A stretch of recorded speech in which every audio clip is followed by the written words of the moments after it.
Welcome, one and all, to the Mudai Manga Book Club podcast. Today is January 15th, 2025. This is episode 1, The Best We Found in 2024.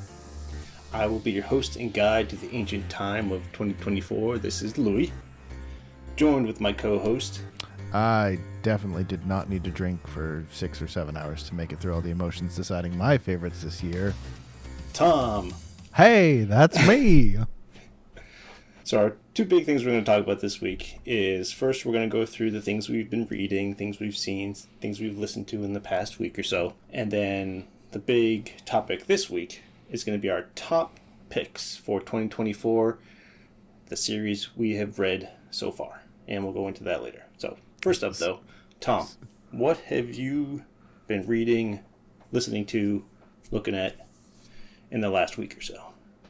I'm just amazed that you said so far for 2024 and we've made it to 2025. Yeah, so true. It's been a little bit busier this week, so I haven't been able to finish quite as much. I only really got through a couple of books, but I just finished The Time I Got Reincarnated as a Slime. That was a lot better than I was expecting, and people have talked it up a lot. So that has been kind of the isekai you always expect, but still does it very well. Definitely a good book. Was that the light novel or the manga? Yes, that was a light novel. I finished Coppersmith Brad 4. We're not going to talk about that right now for reasons that we know and you all can probably guess. Yes. I can guess. I think anybody knowing what the episode is about can probably also guess. And then finally, I read the 4th and 5th volume of The Alchemist Who Survived, Dreams of a Peaceful Life, Quiet Life. Another really good series, and it's over. That's the end. I'm in the epilogue in the end of book 5. I haven't finished it, but I'll probably finish it tonight. A lot of fun. It has the chance to make my list for 2025 because I technically finished it this year, and we're talking about last year. So that would pretty much sum up my fun stuff. Oh, nice. And Untitled Goose Game. I finally got it. And I discovered the most wonderful thing, which is they have a 2-player mode. And if you start a new game on the 2-player mode, the title card changes to Untitled Geese Game. Nice. So how about you? What have you been up to? So I just read Eden Zero Volume 30, and we'll talk more about Eden Zero later. I really like it. It's just came out a couple weeks ago. I finally had a chance to read it. But then I've also been playing Zelda Echoes of Wisdom, which is the new Zelda game where you play as Zelda. That is a really good game. Yeah. That's a fantastic game. Just finished the first dungeon, so I'm not that far. But it's great. If you've played the new Zelda Link's Awakening, it's the same style. It's really cute. It's fun. It's very puzzly compared to other Zelda games, which I kind of knew, but it's like, oh, you can do everything with just random stuff. You can jump and fight monsters with other monsters. It's different. So, yeah. But I'm still just starting. So. Yeah. You will soon learn the true power of beds. I've already used beds quite often. You will continue to use beds quite a lot. Don't worry. Okay. It is excellent. I've finished it. It doesn't have the funny considering we talked about Zelda last time. It doesn't have the punchy story of some of the other ones. It doesn't have the freedom of Breath of the Wild and Tears of the Kingdom, but it's very fun. I think You're going to really enjoy it. Cool. Yeah, I am so far. So, and then the last thing I did was I watched the new Wallace and Gromit Vengeance Most Foul, and I've been a big fan of Wallace and Gromit for a long time. And this one definitely lived up to the name. There's a new voice for Wallace, which you can kind of tell if you've watched a lot of the other ones. But this is a great movie. So if you're really into British humor and things like that, this is a very British movie. But it's really good. It's probably, if not the top, second place of all the Wallace and Gromits. Oh wow! Okay, yeah, it's really good. It's funny. It's the animation looks really good. Mhm. But which is going to happen because it's been around for 20. It's many years. It's Yeah. 20 years, I think, For around there. people, yeah, for people who don't know, Wallace and Gromit came out. Yeah, it's been at least 20 years, but it's like a claymation style. But the studio also made the Chicken Run movies. They also made Shaun the Sheep and a number of other things. They are masters of the stop motion claymation style.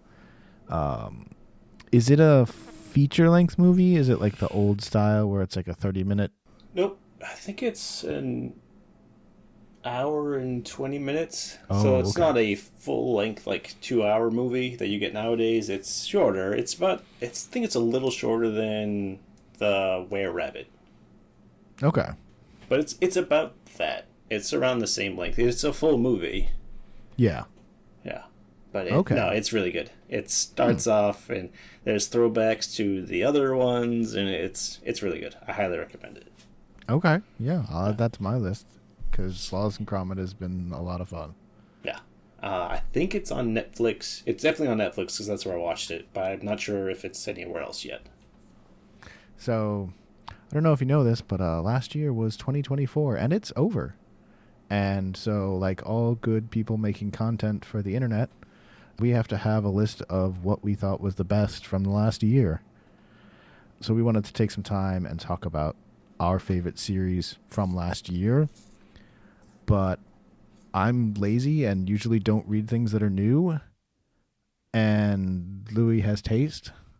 So he'll read all sorts of things too. So rather than just talk about the things that came out last year, we're going to talk about the things that were at least new to us, but things that we read, that we saw in 2024, our favorites of the things that we discovered. Yeah. And we're going to get to our top 5 list, but before we get to that, normally people keep their honorable mentions and other notables later on to like buy time before you get to the number 1, but we figured the way we have our show set up might be a little bit easier to just do those first. So some of our other series, our other comics or other books that we really enjoyed that didn't make our top 5, but we wanted to bring up and say, hey, these are really cool. You should probably check them out because we're probably talking about them again. Probably. Most likely. Yeah. So do you have anything to add on that before we jump right in? Or Nope. So these are ones that I've read this year. Definitely not all of them are new. And same. just things that I liked. I didn't include things that I had read before that. I see one on your list that you've read before 2024, but I'm assuming you're talking about the new parts Yeah. that So you've read in 2024. yes, for the most part, these are things that have come out in 2024 that I read as they were coming out. I don't think there were any series that I reread. Like if Yeah, none of mine are rereads either. right. I feel like that's a different thing where it's Mm-hmm. enjoyable, it's good, but this is what are the new things you found this year that you really enjoyed? Yeah, like I think I read some of Demon Slayer again, but that's not on my list, even though it's probably in my top 10 of all time. That doesn't. I'm not including that on here because nothing new from that came out this year. Yeah.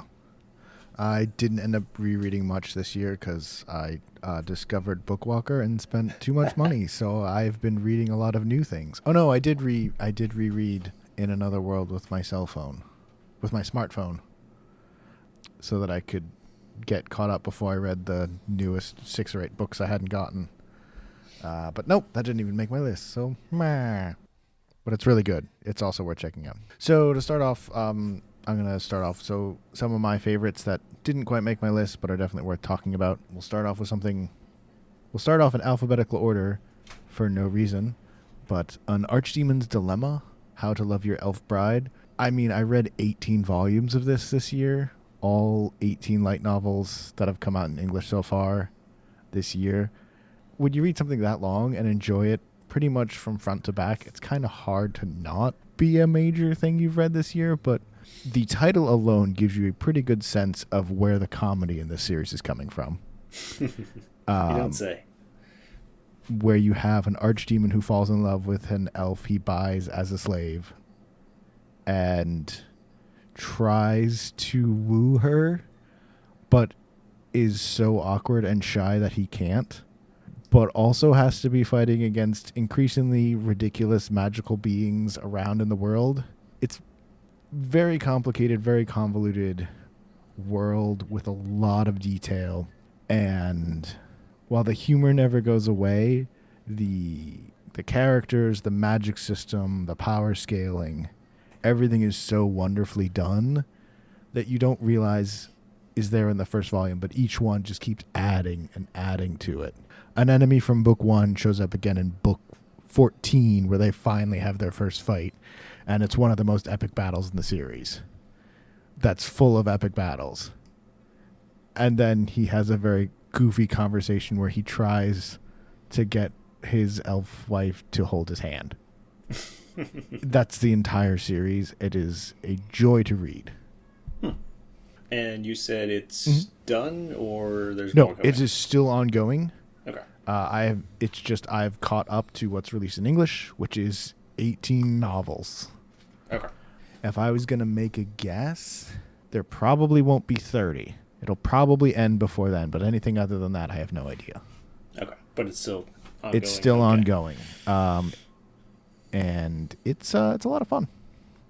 Nice. Counter to that, we've got The Ancient Magus' Bride. This is something that you recommended to me. Yes. If you like fantasy that's like based on actual mythology and spirituality and things from the world, especially European, my goodness, this is an amazing manga of European and Irish folklore set in a modern setting and taken very seriously. Yes. And the thing that really stands out is how good it does at making magic and spirits and fae really weird, and by being so weird, really terrifying. Like when someone has to make a deal with the fae folk and they're like, oh, you gotta be careful. Oh, you feel like, okay, all right, everybody hold hands. Nobody step out of line. We're going to do this, and we're going to be very careful and not get eaten, okay? Art's gorgeous. The Ancient Magus, the other of the two title characters, his design is fantastic. The giant skull is a really cool design. I've finished the first super major arc, about book 9, the first like major villain and such, and I'm not sure how good it's going to be after that, because it was such a good villain, such a good plot going through. It's sort of like, oh, what's going to happen next? Is there anything exciting left? So I'm not sure if it's going to continue to be as good, but the first 9 books of this is probably one of the best things I've read. Nice. Yeah, I really like it. It's a cool story. The art's great. Yeah, I think I've only read up to book 6, or you're a little ahead of me. Yeah. It's very good. It's not that it becomes bad after the next big arc ends. It's just, oh, we had to beat the bad guy. Okay, we finished that part. That's done. Okay, now what? But the next couple books are some of the most enjoyable parts of it. It's very good. So you have a lot to look forward to, and it's still fun afterwards. Mm-hmm. And it's also like a almost slice of life story as well, about her trying to understand what this worlds of magic is and just living. Yeah, and that definitely comes up. That seems to be another part that they're going to focus on more going forward, from what I've seen, which is interesting and entertaining. But there was more purpose a book or two ago than there is where I happened to stop buying books for a few days because I needed to pay off my credit card. And so I'm waiting to see if it can come back from that. I'm sure it can, because it's still a lot of fun. It's just like, oh, we're in the building up to something again phase. Okay. Yeah. And I believe there are side stories as well. For Yes, this series. Here and there. No, I mean books. Side story books. Maybe I think so. I guess I will find out as we get there. Yeah. You might be. I might be. After that, we've got Frontier Lord begins with 0 subjects. I read the light novels. I know you read the manga for it. Yep.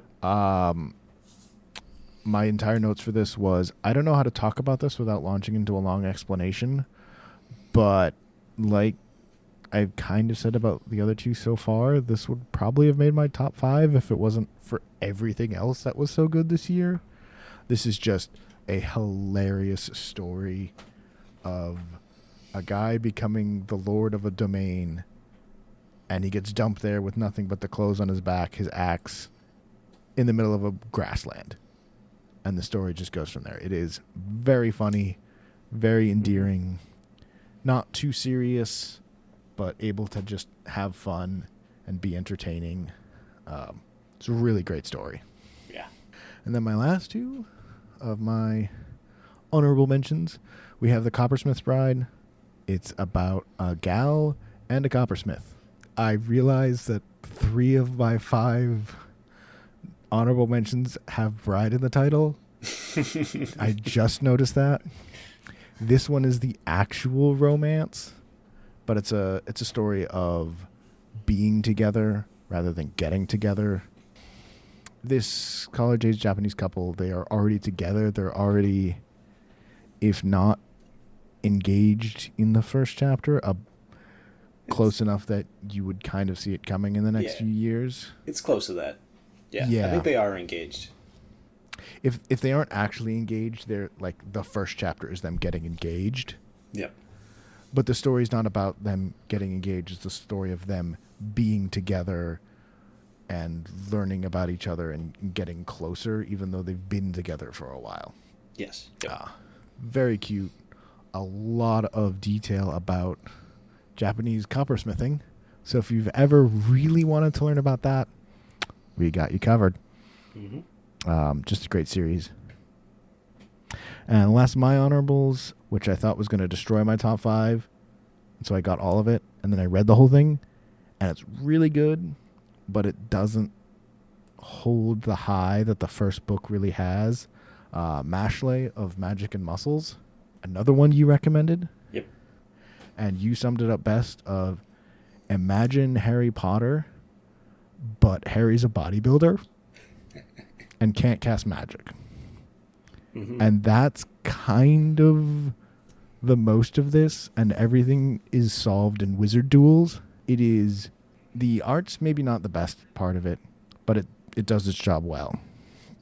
The story is interesting, but not really unique. And the plot point of the main character, whose name is Mash Burn Dead, which is a great name. His entire thing is he can't use magic, but he can basically punch magic because he's so swole. It does lean on that one conceit over and over again, but it is really funny, and it does a really great job of being a fun story. Yes, it's not a super gag story, but it's very much on the comedic side of storytelling. Yeah. Another thing you mentioned the ending, because it's finished, you can see what the ending is. The ending is good, but there's problems with it, but we don't have time to talk about it.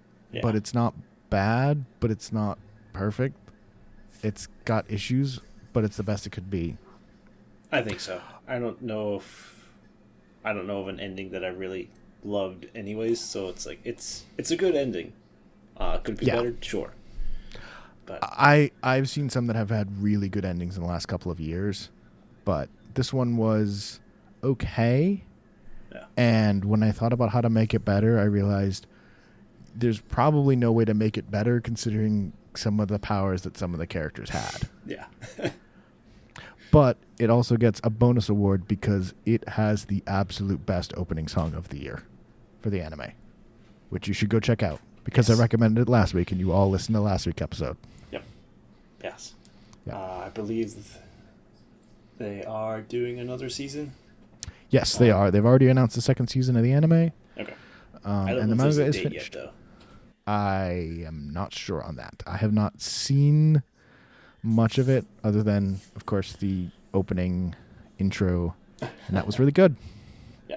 No, the anime is very good to the manga.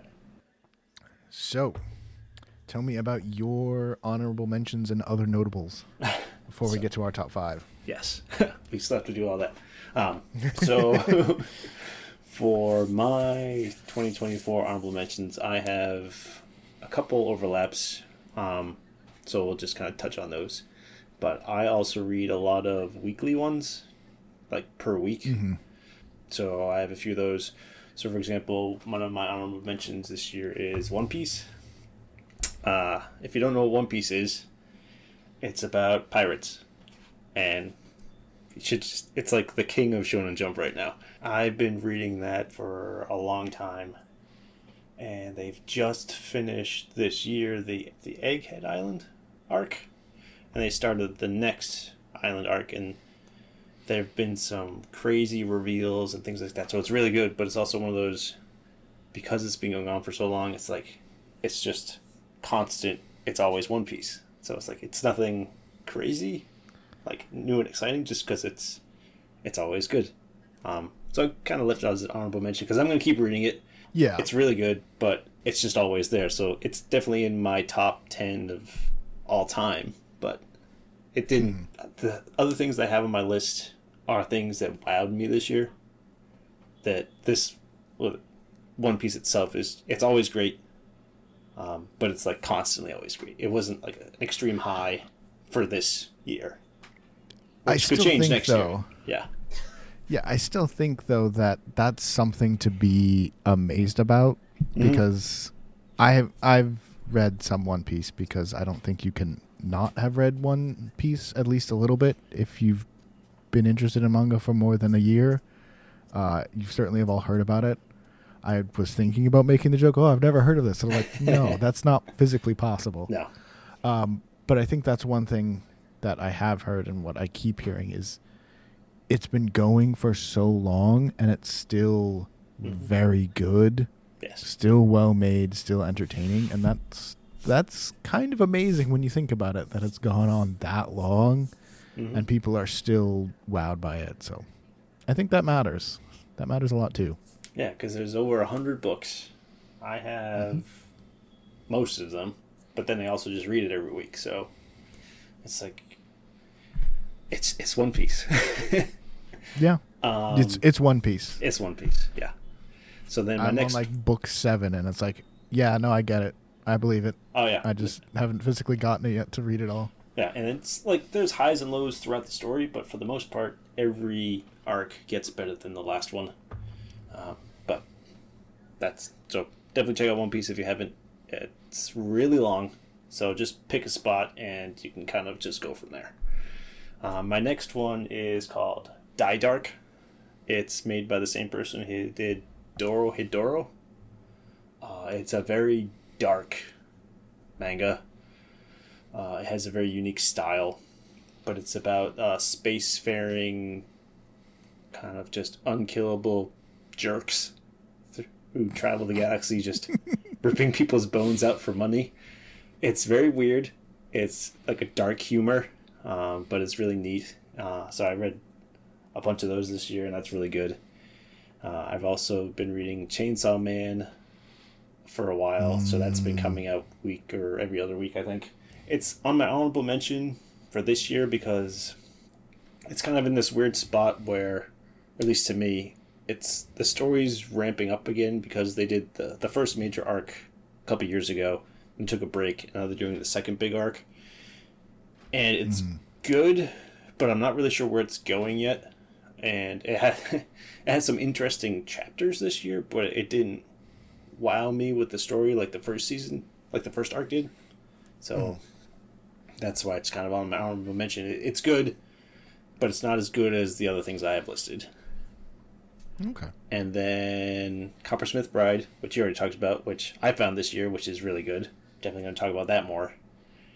It's just one of those, this is just kind of a cozy read. It's nice. Nice to read it. Learn about coppersmithing, which I had no idea that was a thing. Yeah. No, it's a lot of that. I actually didn't read book 4 until like 3 or 4 days ago. And there's a lot of coppersmithing in that one too. And it's like, oh, okay, sure. Let's talk about like chemical compounds and brazing. Sure. And I like it because it goes into the details, like not very deep dive, but at least it explains what someone who does coppersmithing knows. Like if you're teaching it to someone, what does this mean, or what does that mean? Or if you're at like a museum, someone's explaining what's coppersmithing, and it kind of does that in the book.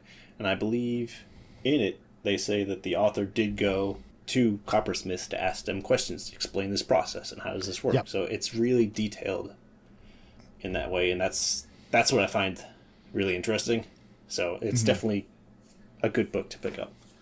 And then Delicious in Dungeon, which the anime is what got me to this one. It's really good. The intros are really good. The story in the anime is really good. And I'm like, oh, it's a manga too. So I start with that. It's funny. It's unique. It's different. It is very unique. It is basically your D&D party goes into the dungeon without food and just starts eating all the monsters. Yeah. And it becomes a cooking show. Pretty much, yeah. It's a very alternates between goofy and serious quite a lot. Mm-hmm. And it has a lot of the very Japanese, let's make this an actual cooking show type feeling, where they're just food porn pictures throughout the entire thing. But the actual story and what's going on is fairly complicated and deep and unsettling. Yeah, but it's much more than food focused.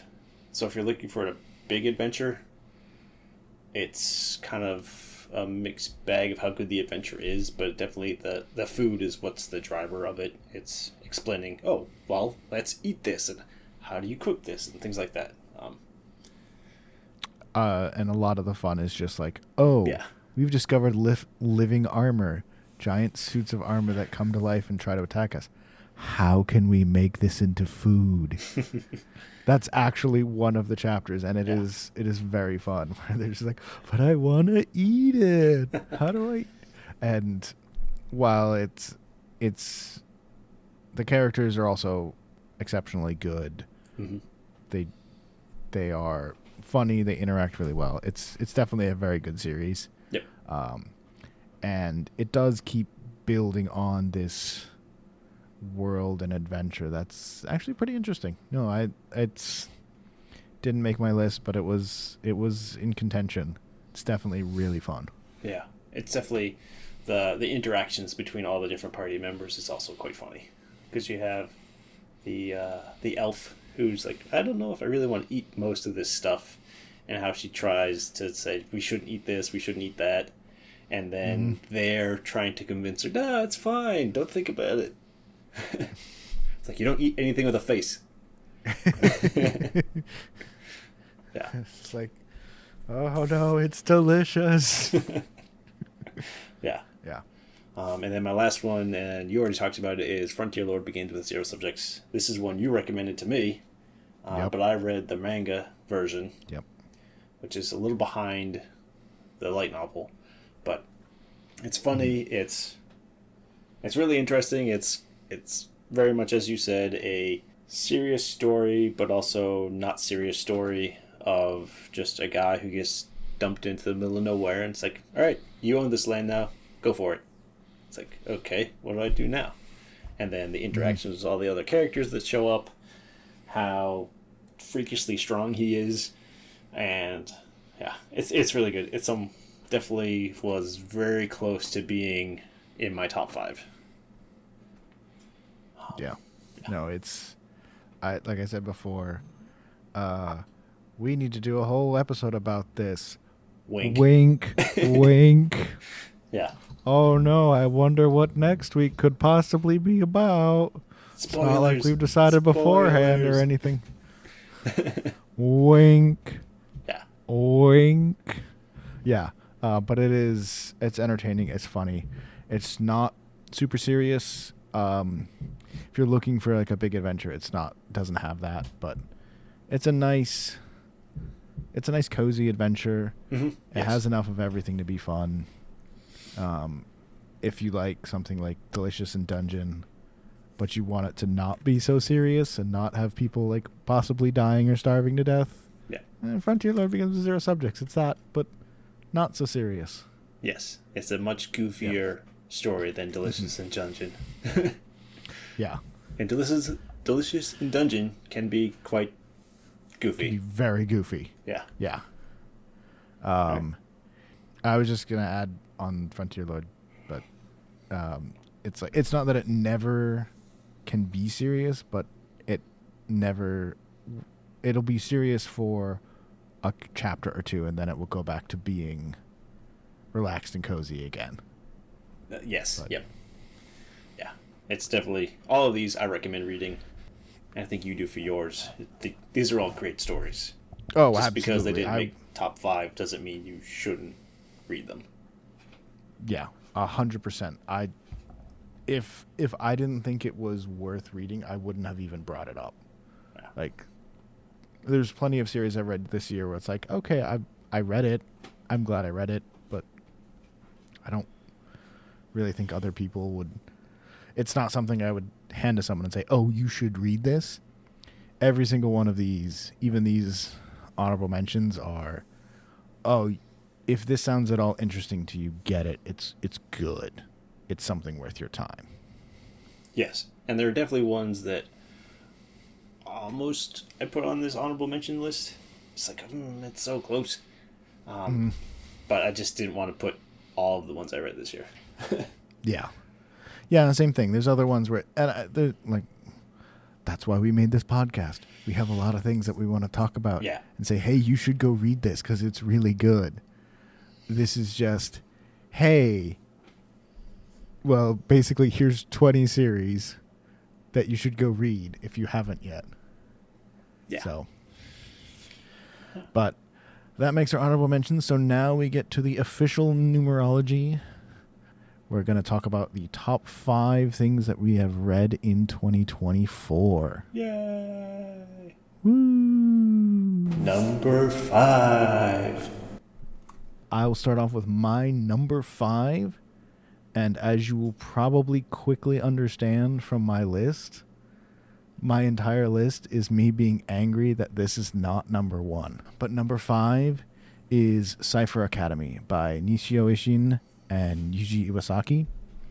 Nishio Ishin is probably one of my favorite authors of all time. And I've only read about 4 or 5 of his books, and I have 15 or 18 stacked up that I'm just waiting to find the time to read. Fantastic Japanese author, fantastic dialogue, really incredible writer. But this is a manga series, and the short version is imagine playing the Professor Layton video games, but it's a military code-breaking high school where the winner gets a giant pile of cryptocurrency that could end half of the wars in the world or cause twice as many wars to start. That's the series. A simple premise. Yeah. So it is a group of high school students in a code-breaking school, and every chapter, and even multiple times in a chapter, there's another puzzle. Word puzzles, image puzzles, riddles, language puzzles. It's just full of them, and they get real hard real fast. Mm-hmm. I love mysteries. I don't like solving mysteries, but I love watching people solve mysteries, and this does that too. Characters are wonderful. It is, every single person is unique. Everyone in class 1A, the main character, you get a chance to sort of meet them over time. Some of them aren't so important, but they're all visually distinctive, really entertaining, and a lot of them you get some serious time with in the first 3 books before the other classes get involved. And the writing is excellent. The fact that it was translated into English is insane because of how many word puzzles there are in this. Yeah. The original translator quit or left like 10 chapters in, and they had to get a new translator in. And it is one of those series where when you look at how much work they must have had to do, it's just awe-inspiring. There is so much I could say about this. And I haven't even gotten to the art. I haven't even gotten to the plot of the main character, who's not super great at puzzles, is also the only boy in a previously all-girl school now. And it doesn't become a harem anime, by the way. And I will not spoil things, but the backstory for several of the characters is some of the darkest things I've ever read that are overlaid of like happy-go-lucky kids dancing. Like, yes. It gets real fucking dark. And it's so good. The puzzles are always entertaining, unique, and there are multiple puzzles where it's just like, yep, here's the puzzle. What's the answer? They don't know. Neither do you. We're not telling you yet. We'll get back to it in like 15 chapters. There's so much care. There's so much like work that's been put in to make this series. And I just love everything about it. It is so much fun. I cannot believe that this is my number 5 for the year. How the hell did that happen? Yeah. So I read this when it was coming out, like weekly. And if I had picked this up last year, this probably would have been in my top 5 too. This is probably the most complex isn't the right word. It's the most puzzly one I have ever read. That it's like there's so much going on, so much happening in it. It's like, okay, this puzzle that they show, like the first puzzle they give them is a summary of who you are, but it has to include your name. And I don't know how they translated this into English that it made sense also in Japanese. Yeah. No, that's a great thing. For like, because in the school you have to do a class introduction. So what they get is they get a crossword, but the crossword clues have words missing, so you can adjust the clues to make things so that you can fill out this crossword. But the crossword isn't like your normal like crossing lines. It's basically a triangular shaped block. Mm-hmm. And so you have to answer these 10, make up 10 clues to put in 10 words, and then also have one vertical column be your name. Yeah. And it's like this crazy word puzzle. And you see them for every character, and every character's is like full of information about them and the way they think about things and who they are. And it's just like, oh, okay, yeah, that's just their introductory page that'll be on the random extras page after certain chapters because we had to fill the space. Yeah. Yes, because they do tell you what all the answers to the puzzles are. Just they give you time to try to figure it out if you want to. There's like a rating system of how complex the puzzles are. It's like, nope, no idea. There are some puzzles that I haven't reached the point in the story where they'll tell you the answer, where they'll say, oh, this is a puzzle, and you just won't get the answer because the characters haven't figured it out. Yes. But generally, a puzzle will be in a chapter, and then by the end or in the next chapter or so, you'll see the answer. But when you get given the puzzle, you get to see the whole thing, and they're like, okay, you can stop here and figure it out. And there are diabolical ones that are just so much fun. And then there's the death game. Oh yeah. Then there's the murder. There's the murder mystery party game. Mm-hmm. It's just like, yeah, of course they would do that. And oh god, it's so good. Why is this number 5? It's very complicated. So there's a lot of reading in it. So definitely, if you're not into reading, because sometimes there's a lot of text. Very much so. There is a lot of text. Yeah. And it's not just dialogue. It's like written out. There's poetry. There are, oh my goodness, the 26 character like dialogue competition where you can only ask and answer using half of the syllables. Yes. There's a page where it's just a picture of two people talking very fast at each other, but the left and the right side is just top to bottom, just sentence after sentence after sentence in this tiny font going from the top to the bottom of the page. Yeah. And you can tell this is a series that is definitely the kind of thing that I would really enjoy, and it's great. And we haven't gotten to the Easter eggs. We haven't gotten to the art. We haven't gotten to the comedy, which does show through. Yep. Just an absolute phenomenal series.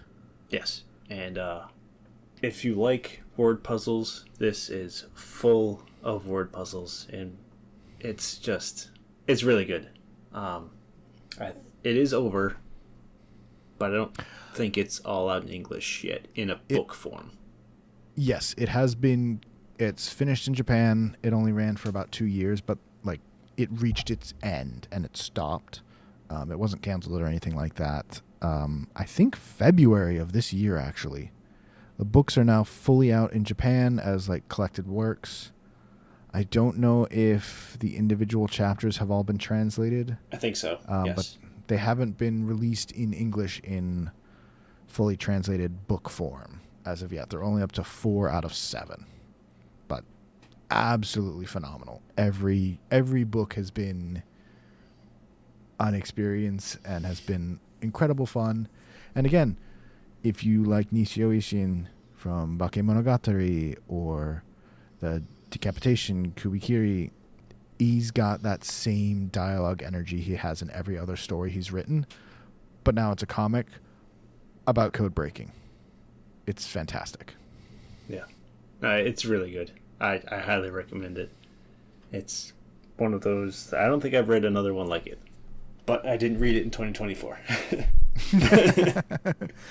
Yeah.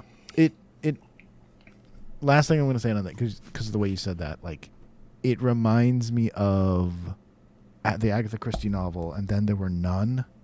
This like super complex mystery with like all these moving parts and like multiple murders and multiple murderers and all these things going on. It's got that vibe of this is a crazy mystery, but also like part of that comes from all the puzzles and the characters figuring out and explaining how they figured it out.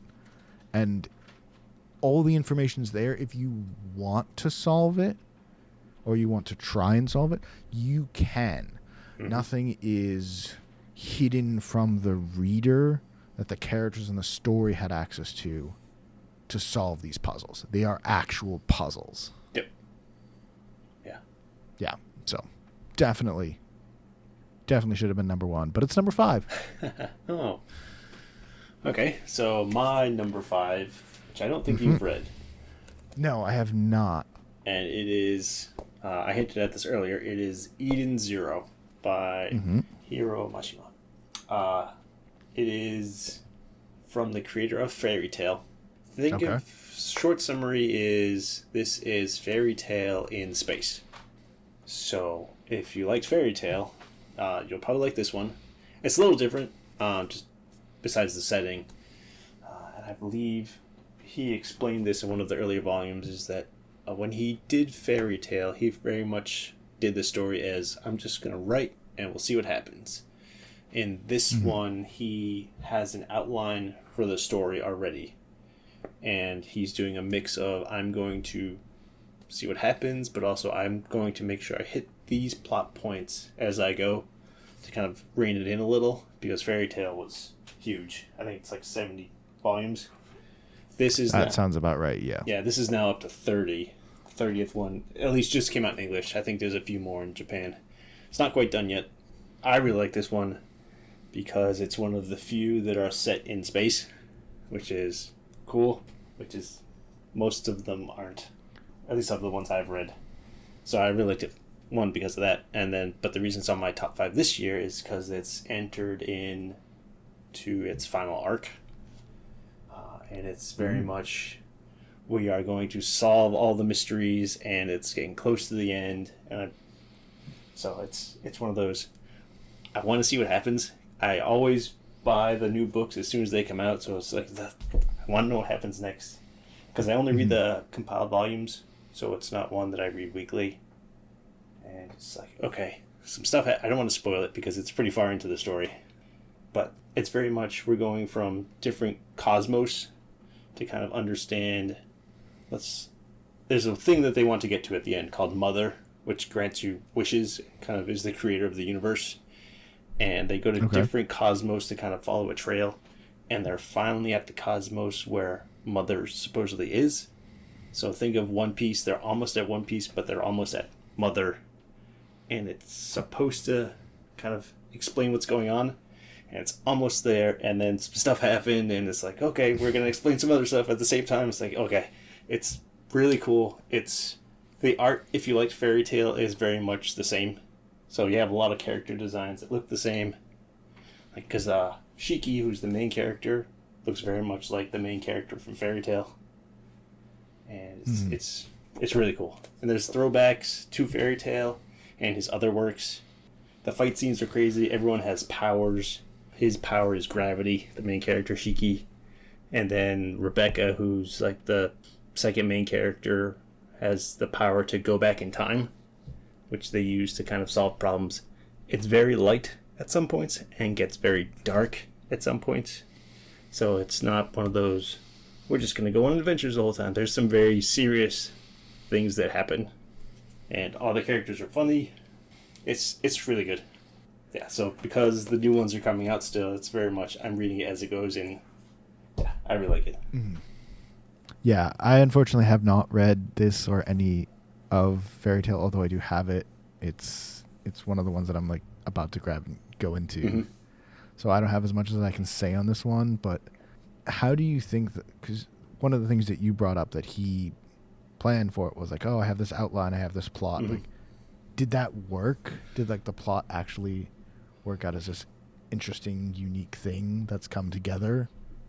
So it's not done, so it's kind of like, will this really end on a high note? But it's definitely more of, you can tell it's not meandering. It's not going just along, we'll just see what happens next. There's like, okay, we're going to this place, and it's solving this problem and going to the next. It's not, okay, we went here, but then we kind of got sidetracked and did some other things, and now we'll kind of get back to it. There's less size. It's very focused where it wants to go. Okay. So there is that. How well that compares to Fairy Tail, it's kind of like mixed bag. It's one of those storytelling things. You can either just freeform it, and you can kind of get some really interesting interactions with characters just because you're kind of living in their lives, or you can kind of plot it out and be very strict, and you get some really good plot points to make sure that you're following a very set pattern or very set guidelines for your story. It's kind of a mix of both, so it's kind of like, see what happens. But it's set in space, so that was one of my big things that really pushed this for me. It's like, oh, it's Fairy Tail but in space. That's not like all the other stories that are out there. It's not in the fantasy world. Yeah, that's a fair point. There's a lot of fantasy, and looking at a list, there's a lot of fantasy, but and I do love some good space adventures. So I do have the first book of this. It's in my to read pile. So I am looking forward to it. Yeah. And this is definitely one that gets better as it goes because it takes the characters through their various trials and tribulations that you don't see at the beginning. So it's like, okay, I'm going along. It's like, okay, we're going to learn about your backstory because so Eden Zero is the name of a ship, and Okay. it's controlled by, I don't want to get too detailed into it, but there's 4 guardians of the ship, and each of them is kind of like one aspect of the ship. Like one is, I am the shields of the ship. I protect the ship. That's my role. But then there's also the interactions between humans, who the main character is, and machines, because they're almost like 2 races who interact with each other. And it's about how some people, it's like, robots are just things. They're not like people. And the main character's like, well, I grew up with robots. They're almost like people to me. They all have hearts. They're all real people. And a lot of the crew are robots. And then there's also the other side where it's like, oh, robots. I'm a robot. Down with all humans. So there's kind of that interaction going on as well. Because certain people are like, robots, they're just nothing. Let's just wipe out that planet. And it's like, that planet's full of robots. Like, whatever. So there's that going on too. Like a subplot of how everyone treats the opposite human robot kind of thing. Okay. Yeah. Very classic sci-fi type story, but yes. And there's the usual time travel and all kinds of things. So. Yes, the classic science fiction thing, time travel. Yeah. No, it's cool. The art is really good. So if you liked fairy tale art, this is next level fairy tale art, because it starts off really good style wise and just gets better as it goes. Because if you look at some of his early fairy tale versus his late fairy tale, you can tell that he improved quite a bit over the series, and this starts at peak fairy tale level art and just gets better. Okay. Yeah, I haven't seen a lot of fairy tale art, but this is an author who's done 2. Eden Zero is just at least his 3rd major manga series. Yeah. Like, even if his art isn't necessarily your cup of tea, he's probably pretty good at it because he's been doing it for quite a long time. Yeah. And now you can tell, because he's done a lot of other things now. He's video games and things like that. You can tell it's his style. Like, oh yeah, that's probably him. If you see a picture of it. Yeah. He has his own unique style now. Well, cool. Yeah. So that's my number 5. Number 4. Yeah, so my number 4 is My Daughter Left the Nest and Returned to S-Rank Adventurer, because screw science fiction, we're going to talk about fantasy again. The light novels, because they are complete. I will say this is a story that is finished, and you can get the entire thing in English now. There's 12 books. The main story is 11 books, and then there's a side story book 12. Haven't actually read that yet. Not usually a side stories person.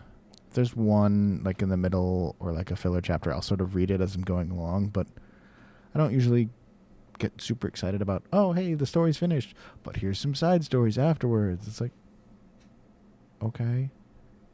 But, so we can't talk about that because I haven't read it. So, but instead, I'm going to give you a short plot summary on this. In this very traditional fantasy world with adventurers guilds and monsters and all that, that's not where the interesting part in this.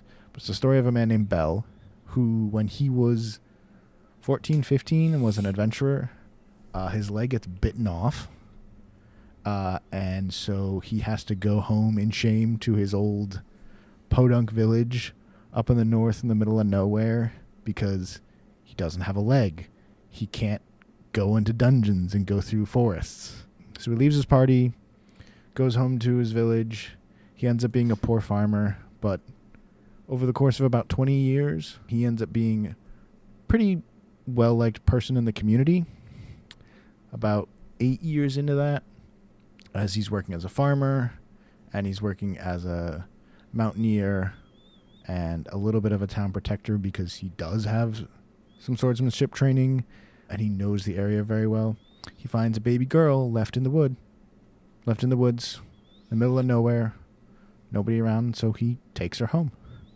He ends up raising her as his daughter, and when she turns 12, she decides to go off and become an adventurer. And then we get to the 20 years since he's returned. She's about 17, and she has just reached the rank of S rank, the highest rank in the Adventurers Guild. and one of the most powerful adventurers in the city that she lives in. And that's where the story starts.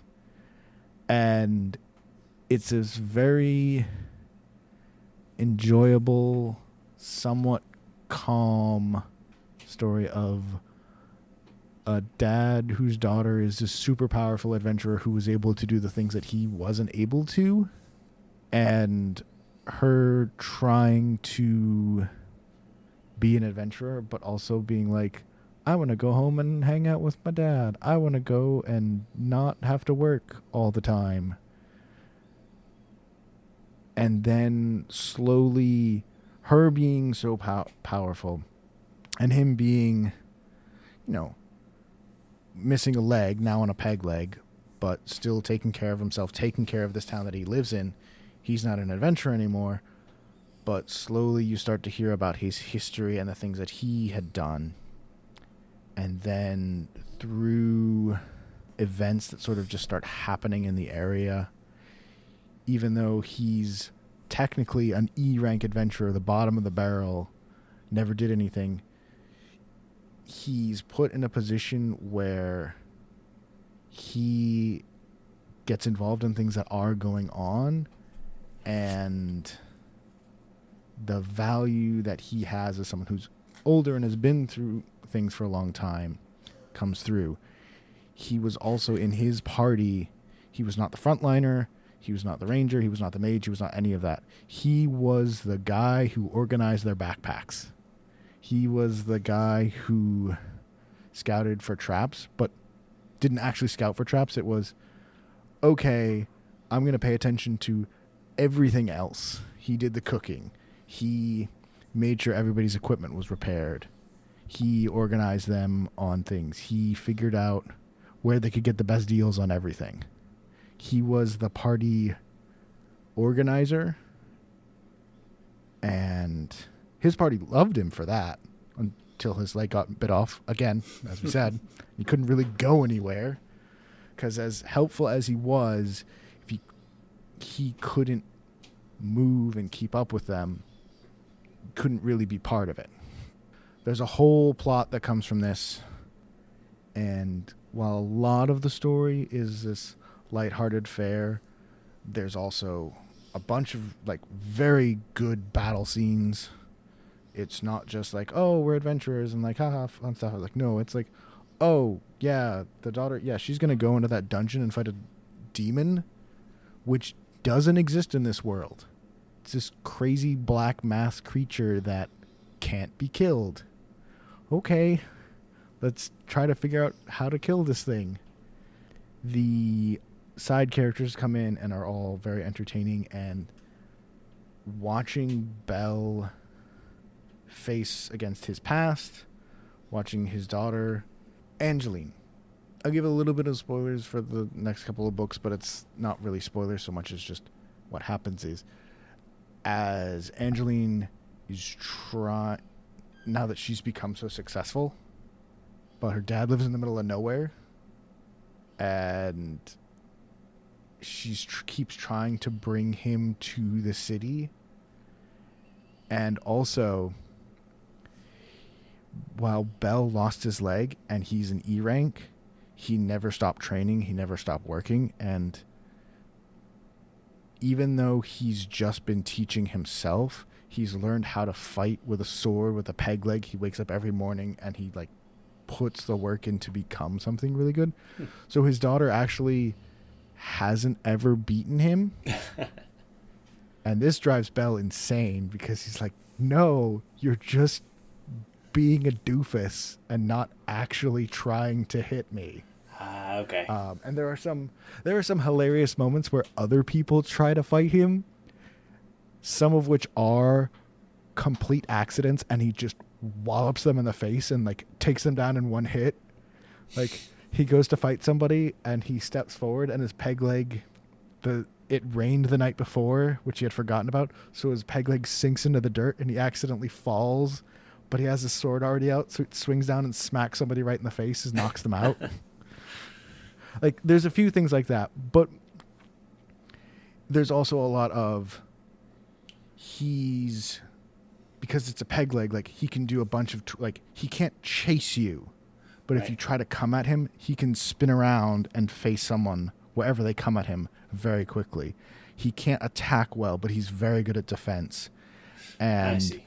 when like a group of monsters attack a town, if he's there with the people in charge, he can organize where they need to send everything, and he can figure out, oh, well, we know these people are around and they're probably trying to do something. So the places they'll probably try to hit while this monster attack is going on is here, here, and here. I'm going to go start checking them. And so he ends up meeting the main bad guy because he has that level of insight and thought and care about how things should be done. He just doesn't have the combat ability necessarily to back it up all the time. Okay. So he's thinking that she's always pulling her punches, and yeah, she kind of is. Against him, she is. Okay. But in an actual fight, like against anything else, she is absolutely an S-rank adventurer. I see. There's other stories going on.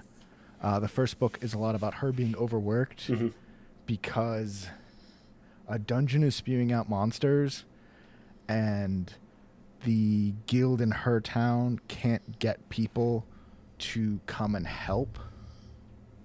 And so the work just keeps getting piled on her. I see. And eventually she forces some things to happen, but also goes on like a crazy dungeon run that temporarily solves the problem, and then the town restructures its adventurers guild so that she can actually take her vacation. Nice.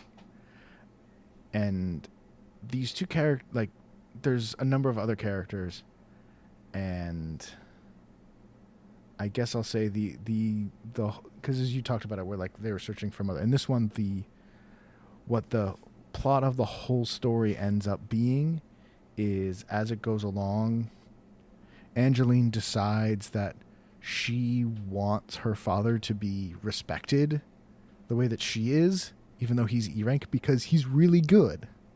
So they end up starting to go on an adventure to find all of Belle's old party members, who it turns out have all become like the legendary like S+ rank adventurers, or have done something so much more that like people don't know who they are because they're like off doing something so crazy. And so it's just the adventure then goes to of like, okay, like, can I just go and find them and meet them again and just like see them and put the personal issues and things that we had in the past to bed? And they're all wonderful characters. The party mage is the only one I'll really spoil. He's a complete drunk who's just sitting around doing nothing. And for completely unrelated reasons, Angeline ends up facing against him. And then she's currently in her mode where she's trying to hype up her father as like the super awesome guy who nobody knows about, and is just making up stories about him. Oh no. And they end up in conflict, and they're about to go into a fight, and she mentions that her dad is Belle, and he's like, oh my god, he's alive? Oh, screw this fight. I don't give a crap anymore. Let's go. I want to go meet your dad.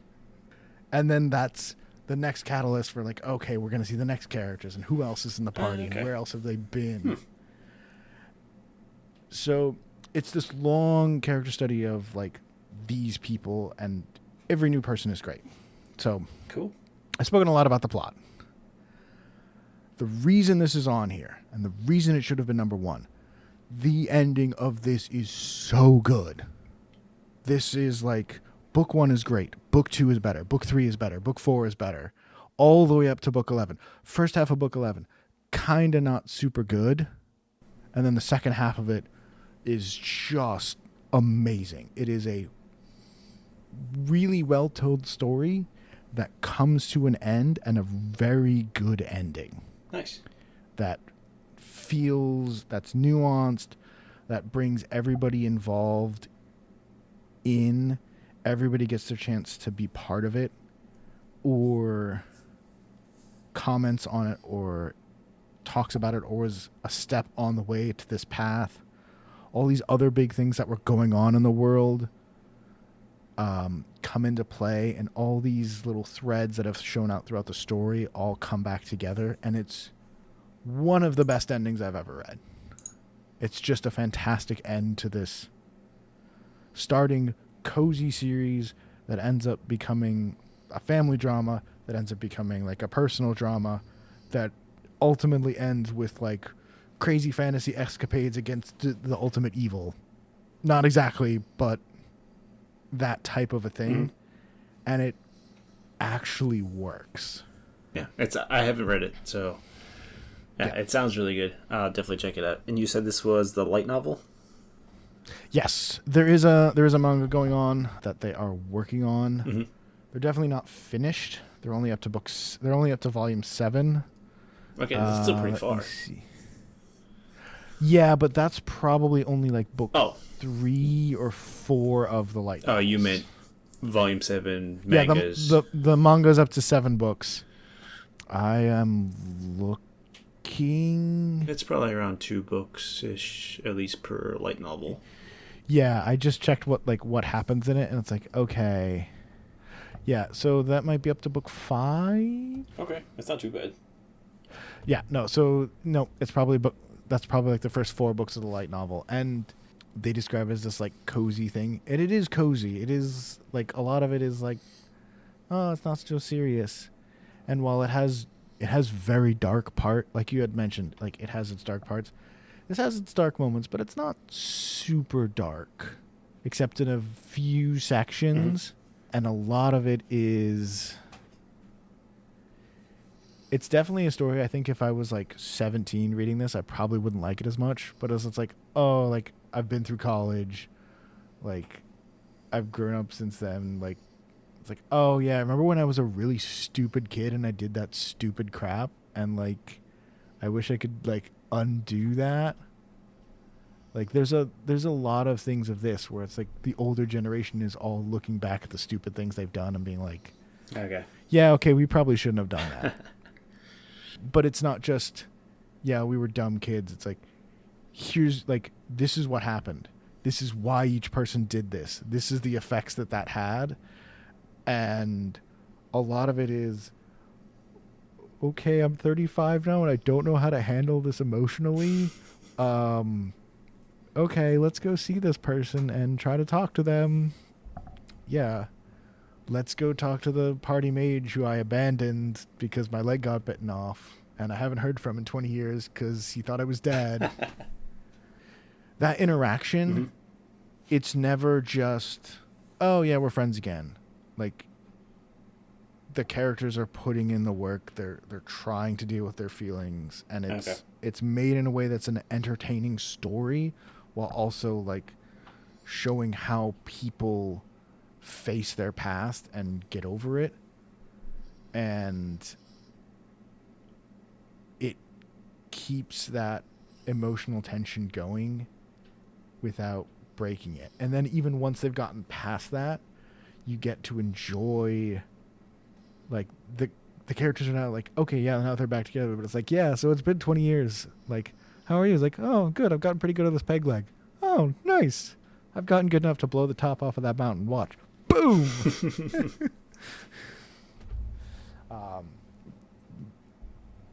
They're both about the same. Yeah. Absolutely fantastic series. Nice. Any other year would have been my number 1. Like I said, I can't believe this is not number 1, because it is. If you were just going to ask me, hey, how good do you think this is? Like, this should be number 1. This is fantastic. Beginning, middle, end, climax, final story. Just absolutely fantastic series. Every single book, except for the first half of book 11. And I only say that because I had to force myself to get through it. And then I got to the second half, and I'm like, oh, now I see why I had to get through all of that. Okay. Oh, wow, this is really good. Second half of book 11 makes it all worth it. So, like, it has a couple quiet moments, but Oh my goodness, it is so much fun. Yeah, I wish it had been my number one, but it's not, for reasons we'll get to shortly. But first... Okay. So my number 4 is... The full name is Mission Yozakura Family. Or you might just see it as Yozakura Family, because Mission is usually just kind of tucked to the side. So I'm pretty sure you haven't read this. I have not. Okay. So this is a Shonen Jump. I've been reading this weekly for a number of years now. There's definitely volumes you can pick up now. But this is a story about family. Sort of. Okay. So it's about a family of spies.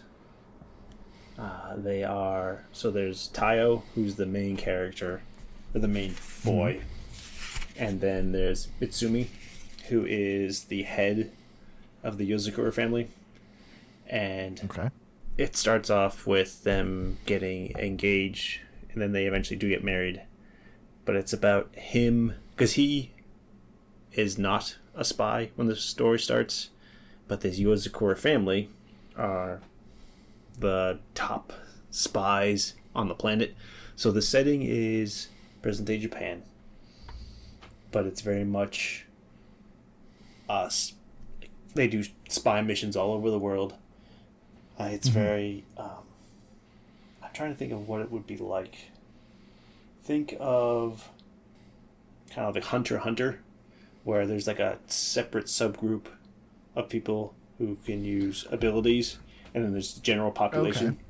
So the spies are the superpowered people of the world who do missions all over the planet, either saving things, kind of destroying criminal gangs, things like that. And the Yozakura family is the number one. And they've been the number one for a number of years now. Trying not to spoil it, because it's very much why they're the number one is very important to the plot. But it's the interaction between the two main characters, how they just got engaged and get married, and how they're trying to bring Tayo to become another head of the family and teach him to be a spy, because he now has to represent the Yozakura family as well. And it's... Everyone in the family is unique, so there's... Including Mitsumi, there's 6 others. I'm trying to remember all their names. There's the main older boy. So Mitsumi's kind of in the middle. No, is she the youngest? She might be the youngest daughter. The third daughter, yeah. So there's the eldest son, Kiyochiro. There's Futaba, who's the eldest daughter.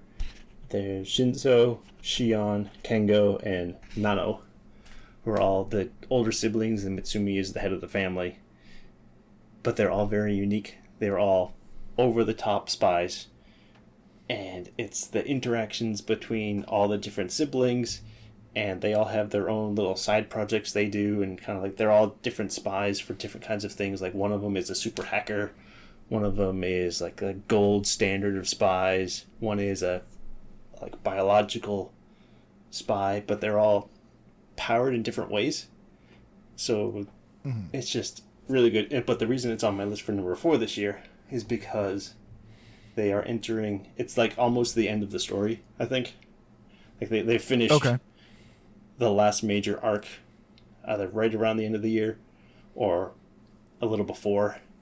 And it revealed so many things about what happened and who the real bad people are this year. It's like, okay, yeah, this is really good to know. And I'm trying not to spoil it, because it's really important that it gets revealed along the way, because, there's so many hints about things.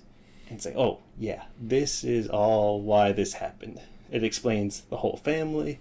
It explains who all these bad people are. And it's really good. The interactions with all the characters is unique. You have certain siblings are very different from other siblings. There is a time skip halfway. It skips 5 years for obvious reasons in the story, but it makes it even better because now everyone's a little more mature, because some of them were kind of goofy at the beginning, but they kind of become more of their own as the story goes on.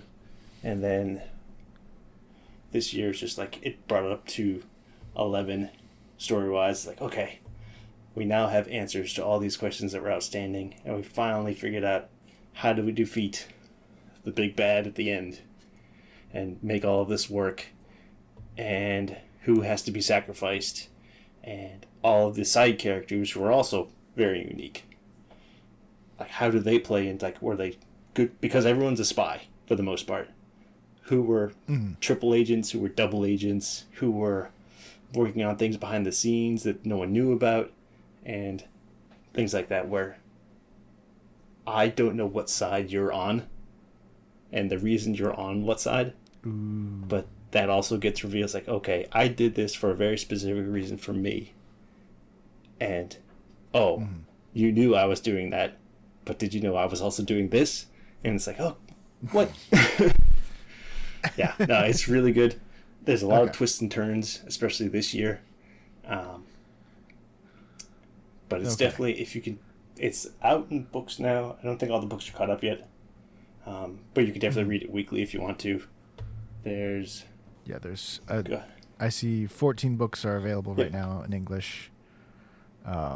It's giving very, very spy movie vibes, which makes sense, but also like very, like Jean Le Carré, Tinker Tailor Soldier Spy, Spy Who Came from the Cold. Like, oh yeah, like it's not just, hey, we're like superpowered and we're calling them spies to like give it a thing. It's like, no, they're actually spies, double agents, backstabbing, like going on all these things. Okay, no, that sounds really cool. And they're all super powered in some way. They're not all like super strong or things like that, but certain ones are really good at certain things. Like the hacker hacks into things which she can then, as someone else, as the main character is doing something, other things are happening that she's just hacking into along the way as he's doing stuff. And then so she hacks things by turning them into video games. So she's playing a video game with him next to him. It's like, yeah, we're actually hacking into this space station by playing this random video game, and you're not playing it good enough, so start hurrying up or else we're all going to die. Like the interactions with the other siblings, like the older sibling is very much looking out for everyone else, and especially Mitsumi, who's the head of the household. She's like, it's almost like she's his child and she just babies her constantly, and she's like, go away, and he just gets torn up about it, and just like he wants. So one of the things that they do in the books, which I don't know if comes along in the weekly, is they show the different characters' rooms and like how they decorate their room. And his room is just pictures of her. So he's like completely obsessed with her. And it's always one of those, how far can he push it before she's like, go away? And then he just curls up into a ball and starts crying. Because, oh, she's mad at me now. I'm so sad. And then like the other characters, like there's Futaba, who's just a crazy martial artist. But then as the story goes on, they're already strong, but then because of how their family is, they can unlock more abilities. Story-wise, it makes sense, but it's one of those, you unlock like a second gear, and you now can do more with what you're good at. Yeah, it's really good. All the characters are very unique, and sometimes goofy, sometimes not. But then there's also very much slice of life situations where, this is a few chapters of us getting married and all the crazy shenanigans that happen with that.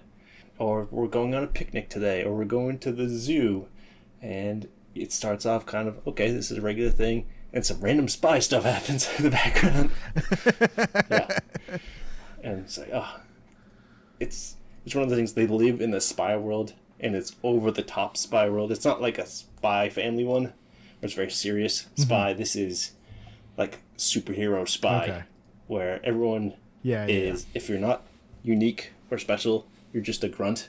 And by unique and special, I mean you can control wires from your hands that can cut things apart or tie people up, or I can turn myself into like a rock or goo and sleep through vents, or I have these crazy mechanical machines that help me defeat people, or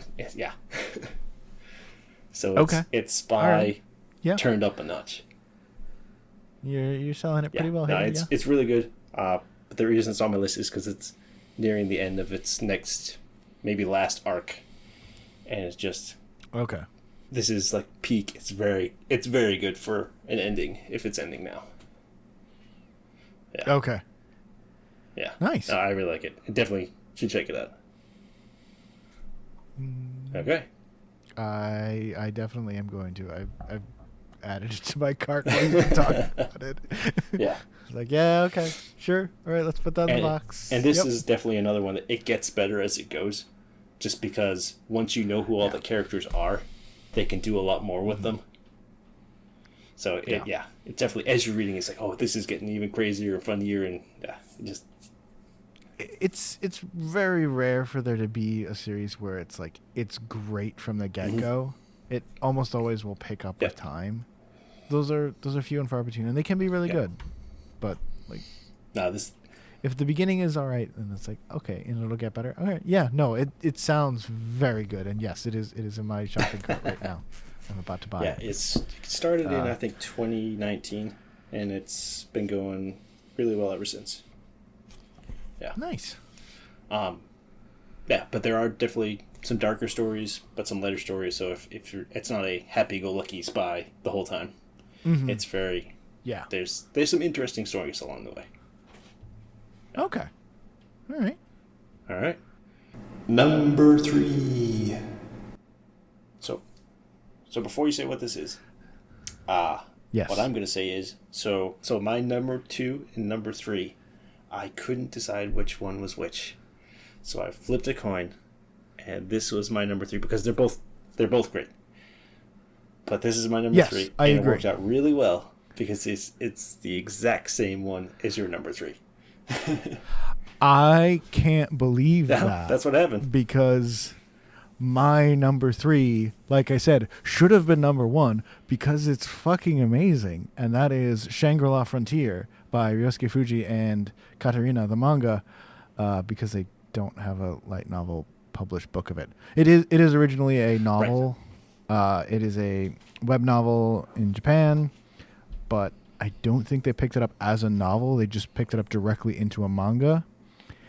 And oh my god, this is really good. You talk about like shonen, like classic Shonen Jump action story. This is one of the craziest battle manga I think I've ever read, with some incredibly technical fights and tons of humor. It is so good. I can't believe that this randomly ended up being the same for both of us. And just to say one thing first, this is not a Shonen Jump story. No, it's not. It's not actually a Shonen Jump. It has that same vibe, but it's not actually Shonen Jump. Yes, that is 100% true. But if you've read name 4 or 5 major Shonen Jump series: Bleach, Naruto, One Piece, Yu Yu Hakusho. There's a style to them. And there's that style of like a group of people who go off and have like tons of battles in a row. This is that set in a video game, and completely original idea here. When you play the video game, if you die in the game, you don't die in real life. No one's ever done that in a piece of popular media. Yeah. I mean, I say that jokingly, but Dot Hack and all those other ones, like they're fun, but it's like, can we just like enjoy the game? Yes, we can. And you know what? It works really well. It's a great series. Yeah, so I first heard about this because the anime came out for it. It's like, oh, this is really cool. I don't think I've seen anything like this. Well, so I've seen things like this, but not done this way. So it's definitely a video game, but we're not all gonna die if you die, which is refreshing for some reason. I have seen a couple others that don't do that, and they are also pretty good. They're really different. The first one that comes to mind is not coming to mind. Oh my god, why can't I think of what it is? I'll get back to it. But like I have, it's not like this has never happened before, but it is. It's not the thing you expect to see, and it is just very entertaining. I guess we should give a little bit more of the plot. So a quick summary: the main character, whose name is Rakuro Hazumote. Yes, who also goes by the character name. Oh. Sanraku. Yeah, I should have known that. Yes. You should have, because I knew it. I did not know what his actual name was. That's why everyone just calls him Sanraku. So, because that's his everyone calls him handle. Sanraku. That's his handle in all these games. He is a incredible Kuso gamer or shit gamer who plays the worst things that exist. Yep. And beats them and crushes them and 100%s them because that's what he likes to do. Yeah, and these are VR games. Yes, this is also set in slightly future Japan, where VR games are a norm. There's some other stuff that's happened like in the future, but it doesn't really matter so much. It's just he's a high school student.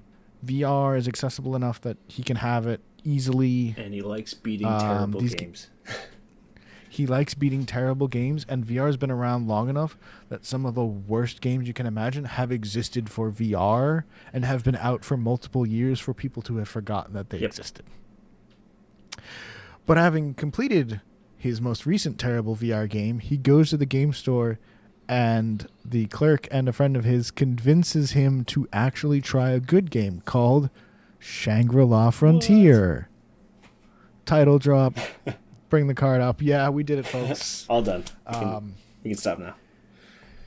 Which is like classic JRPG, like semi-fantasy, weird techno, like fantasy, where turns out in the past they had super tech, online MMO, VR, full dive, everything. Top of the line game. And he ends up playing a goofy build because it's just like, oh, he is. He goes super high dex. And luck. And luck. You're right. And luck. That's very important. He ends up going up against a super rare encounter with the... what's the wolf's name? Lycagon. Yep. He goes up against Lycagon, the wolf. What he finds out later is one of the 7 bosses of the game that no one has ever beaten. Yeah. And this game has been out for a couple of years at this point. He ends up fighting it and gets cursed by it, which means that which basically makes his build even more super skewed after he dodges this like crazy shadow wolf for like an hour. He can't hurt it. He can't do any damage to it, but he also is able to not get hit by it for so long. And then it turns out the wolf was just playing with him, like comes out of a shadow and bites him in half. Because the wolf was like, and so he decides to get revenge on this wolf. Mm-hmm. Also because that's how he can get rid of the wolf's curse. And this curse ends up leading him to a bunch of unique scenarios and a bunch of other things in the game. And that starts the plot of him ultimately, not necessarily by choice, but by process of doing what he wants to accomplish, going up against these 7 super bosses and trying to defeat them. And the super bosses aren't just sitting there. You have to do some kind of unique scenario, unique combination of you're there at the right time at the right place, potentially. So you can't just stumble across them just out there. You have to do something, and that's what led to a lot of no one has ever defeated any of these, ever. And most people haven't even seen them. And if you have seen them, it's like, okay, you saw them once, but didn't know how you did it. So these are extremely rare, and he just happens to stumble across it, and he becomes, oh, you did this unique thing, and that sets him off to do other unique things that other people haven't done either. And the super bosses, it's not just like oh yeah, these are the 7 super bosses that exist. There's one of the things you learn as it goes along, there's a story to Shangri-La Frontier that exists, but to actually move the story of the entire game world forward, these super bosses have to be defeated. They're not just optional challenges. The people who made this game designed it so that the players would play, would get stronger, would figure out how to beat these bosses, and then beat them one by one, and that in turn unlocks new things in the game for people to get involved in and to find out about. So it's not just like, I'm going to go beat all the super optional crazy hard challenges. It's like, no, this was the point of the world that exists and the characters in the world. Like, these things need to happen. But for Sunraku and the other characters who join up with them, this is more of their desire to try and conquer this game. Yeah. And complete it. And it's... Okay, we've covered enough of the plot. Let's talk about how awesome the fights are. Because the fights in this are so good. Because they're in it to fight the bosses. The story is kind of an afterthought for the main characters. Like, we just want to fight these bosses, and the fight scenes are... Some of them are just over the top. It's just... Yeah. We'll throw some to the art here. The art is very good. It's not totally unique, but style is very good. It's not hyper beautiful, but it's very high quality. No complaints here on any of that. But the fights are so good. You see, like, people are dodging, weaving, throwing attacks, feints, using all kinds of special crazy skills. But it's not just, well, how we're going to describe it. It's going to just be word salad of, oh, he does a punch double kick, flip, turnaround, punch fist thing. But in the actual context of the story, these actions are taken and, like, done with purpose, and it makes sense both as someone playing and, like, trying to form these combos to do certain things or beat a boss or get around something that they're capable of doing. There's this because these are all skew players fighting at the absolute limit of their skill, there's that puzzle element and strategic element of them being like, okay, this is what we have and this is what that guy can do. How do we beat him with these things that we have in front of us? And every fight leans into that super hard and just makes these wonderful battles where it's not just, oh, you're watching somebody punch someone in the face or kick them across the room. You're watching someone figure out how to dodge and use a certain equipped item with a special effect to cause this one thing to happen so that they can get a free attack on them. And they're going to repeat this 3 times. And that 3rd time is going to let them unlock this other thing that you've heard about before that will let them win the fight. Yeah.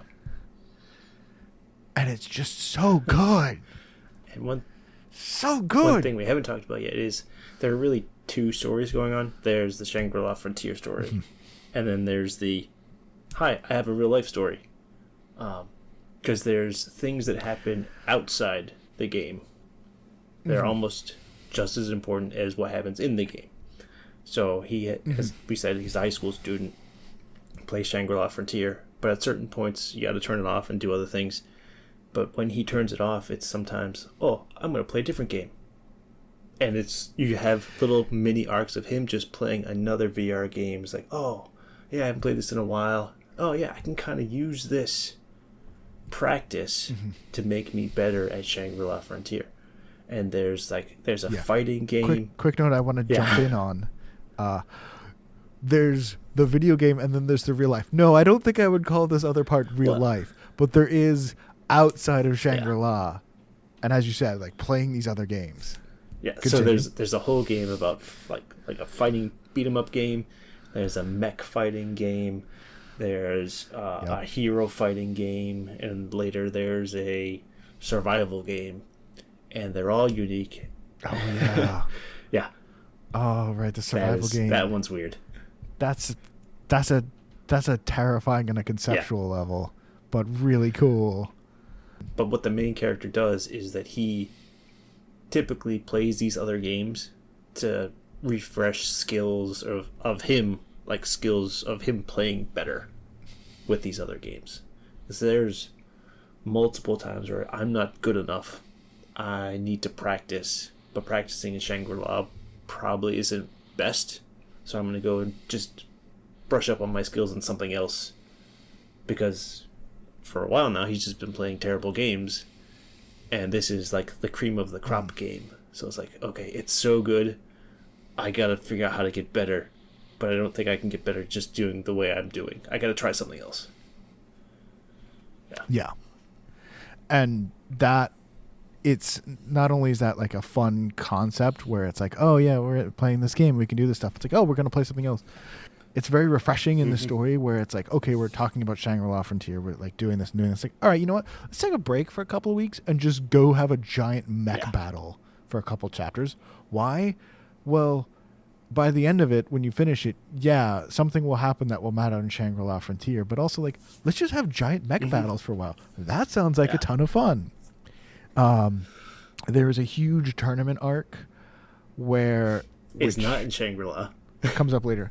Which is not in Shangri-La Frontier at all. It's entirely in this hero fighting game where you have to actually be the hero or be the villain in the world. And it keeps the same energy and pace and fighting and strategy and crazy weird combos of regular Shangri-La Frontier, but in this completely new universe for just like 2 or 3 books. And then it's like, okay, let's go back to Shangri-La Frontier now. And it's like, oh, okay, sure. Let's go back and be like crazy in this other game. And it works because every time there's something he pulls back that he brings back to Shangri-La that matters and either makes him better at what he's doing or gives him a hint for the next super boss or lets him meet another player from another game and either bring them into Shangri-La Frontier to help their like growing group of boss hunters or accomplish something for one of the other players who's in his group for something they're doing in a different game. Yeah. Fights are really good, but when they fight the world bosses, I forget what they call them in this exactly. Is it Colossus? No. I think it's Colossi, but I will check. So when they're fighting the world bosses, so Colossi. when they're fighting the Colossi, it's complex, multi-level fighting. I believe the first one is multiple books. I believe it's at least 3 books, yes. The fight starts in 1 book and it goes for at least 2 more books. These fights are crazy. There is a refight with one of the Colossi where Sunraku and his party aren't really involved. They just happen to be passing by when it happens. And it's still like 2/3 of a book. And it's this massive fight of like mostly not them fighting, mostly them watching other people try. Yeah. And it's crazy. So we're both up to book 18 because we're reading by books. Or at least I am. I don't know if you've read ahead weekly or not. No, I've only read the volumes.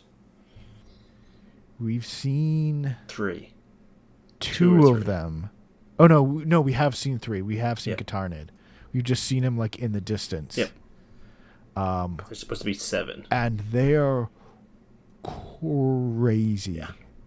The one that we mentioned, Weathermon, where it's like 3 books long, is just one of the best fights I think I've seen in a manga. Like, I don't know what number I would place it at, but like top 10 definitely would be in that. Top 5 probably for just like a single like battle in a story.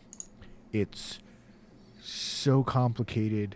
There's so many different things going on. the characters come in with this like crazy plan with all these different like backups upon backups upon backups, and then, oh yeah, by the way, like the first part of the fight, like we have to do this, this, this, and this. Then we get to the second part of the fight, and then we have to also do this, this, this, and this. And that's as far as we've ever gotten. We don't actually know how to win yet. So after that's probably going to be another phase, and you're just going to have to figure it out. So Don't good die, luck. because then we have to start all over. Don't die. Oh yeah, and if you die, like the whole thing fails, and we have to start from the beginning. If you've ever like played games or seen people play games at like this level, 100% this feels totally like what it's like doing that. And then the battles themselves are so epic, so well crafted and brought together. It's unbelievable how fun they can be to watch and see and read. And then there's the other characters as well. So it starts off with just Sunraku and a few others. And then as it goes, he brings in two... Well, one of them was already playing the game, but he brings in one other to start playing Shangri-La Frontier. And it's just the interactions between the three of them, who are all not friends per se, but rivals, and especially rivals from other games, who then all join forces to defeat the first Colossi. Their interactions is... Because one of them has already been playing Shangri-La Frontier for a while. Sunraku joins, and then the last one joins a little after. It's like...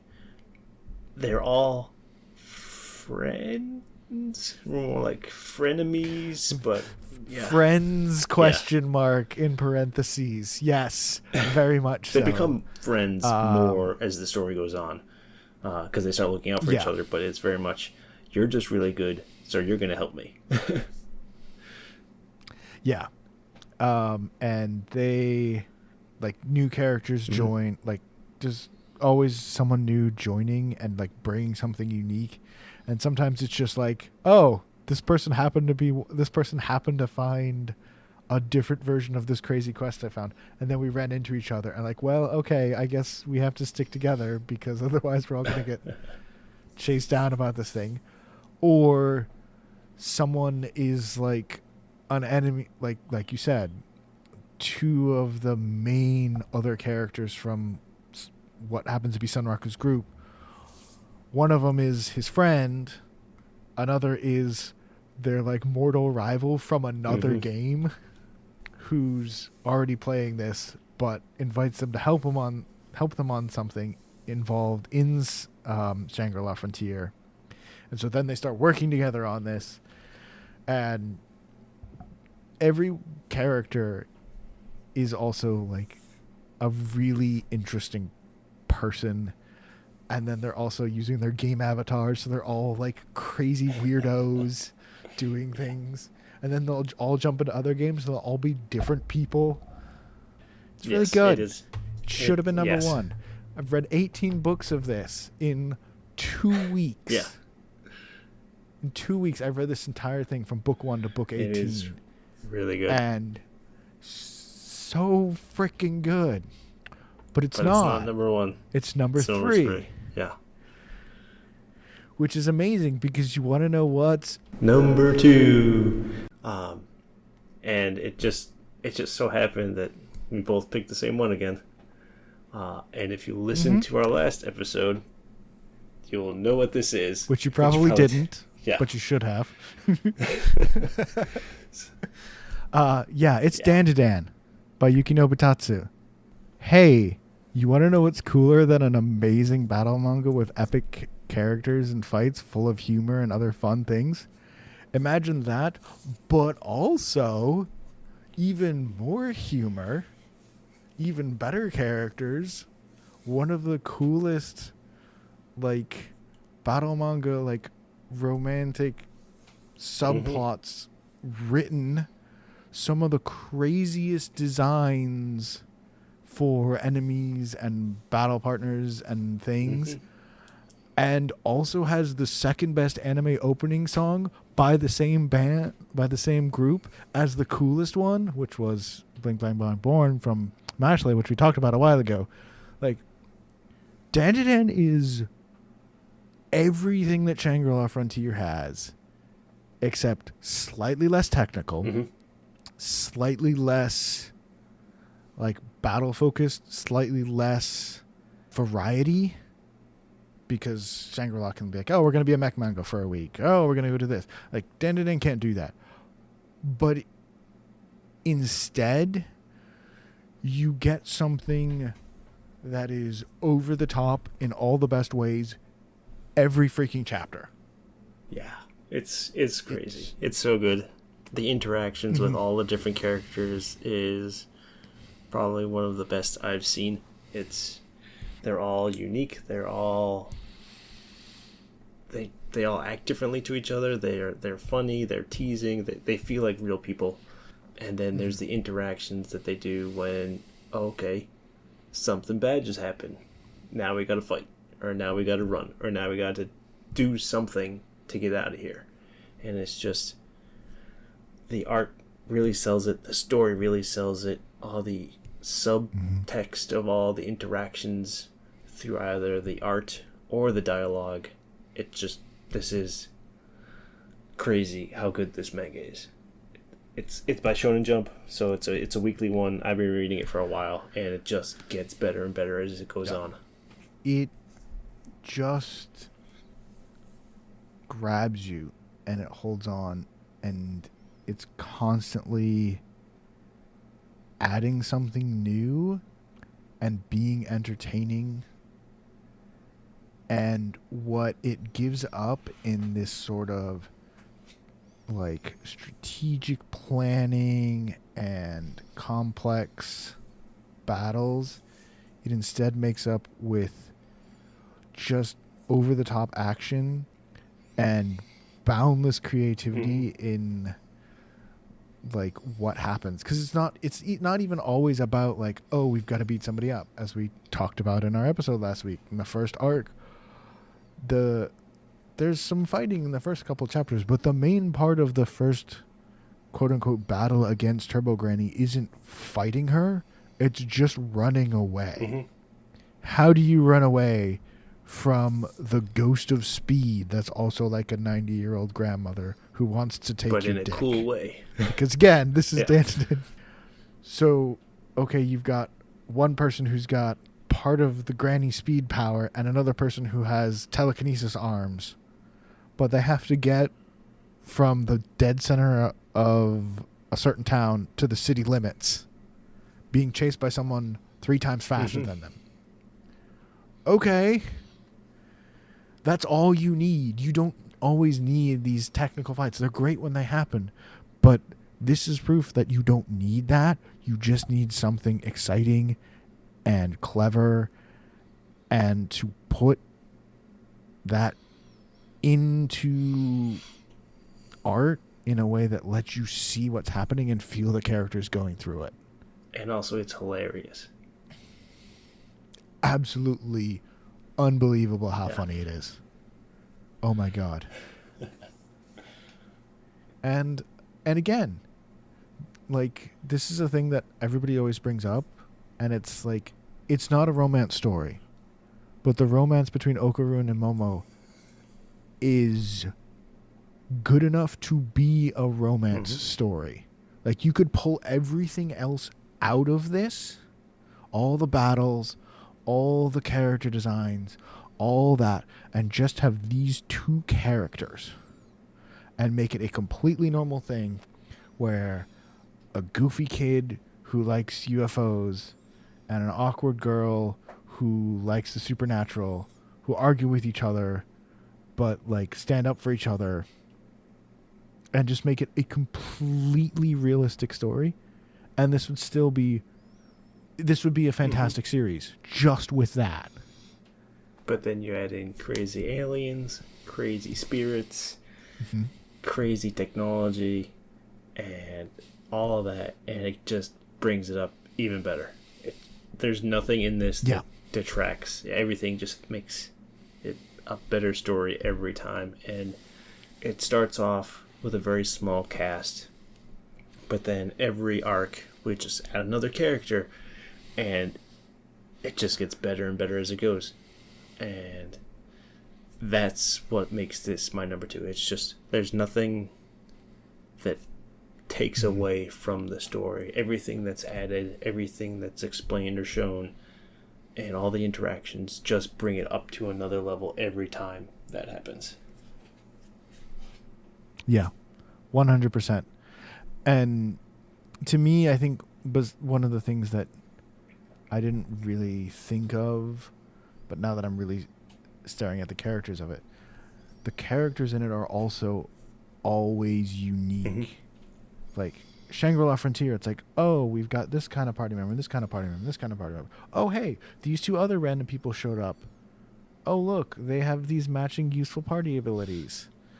It's not that that's really why they're brought in. They're brought in because their characters are interesting, but they sort of feel like a natural extension of it. The new characters in Dandadan always feel like the weirdest fucking people you could have possibly picked. It's like, except for Gigi. Gigi feels like, oh, okay, this is the character who's gonna like sort of like, that's the character you expect to be next.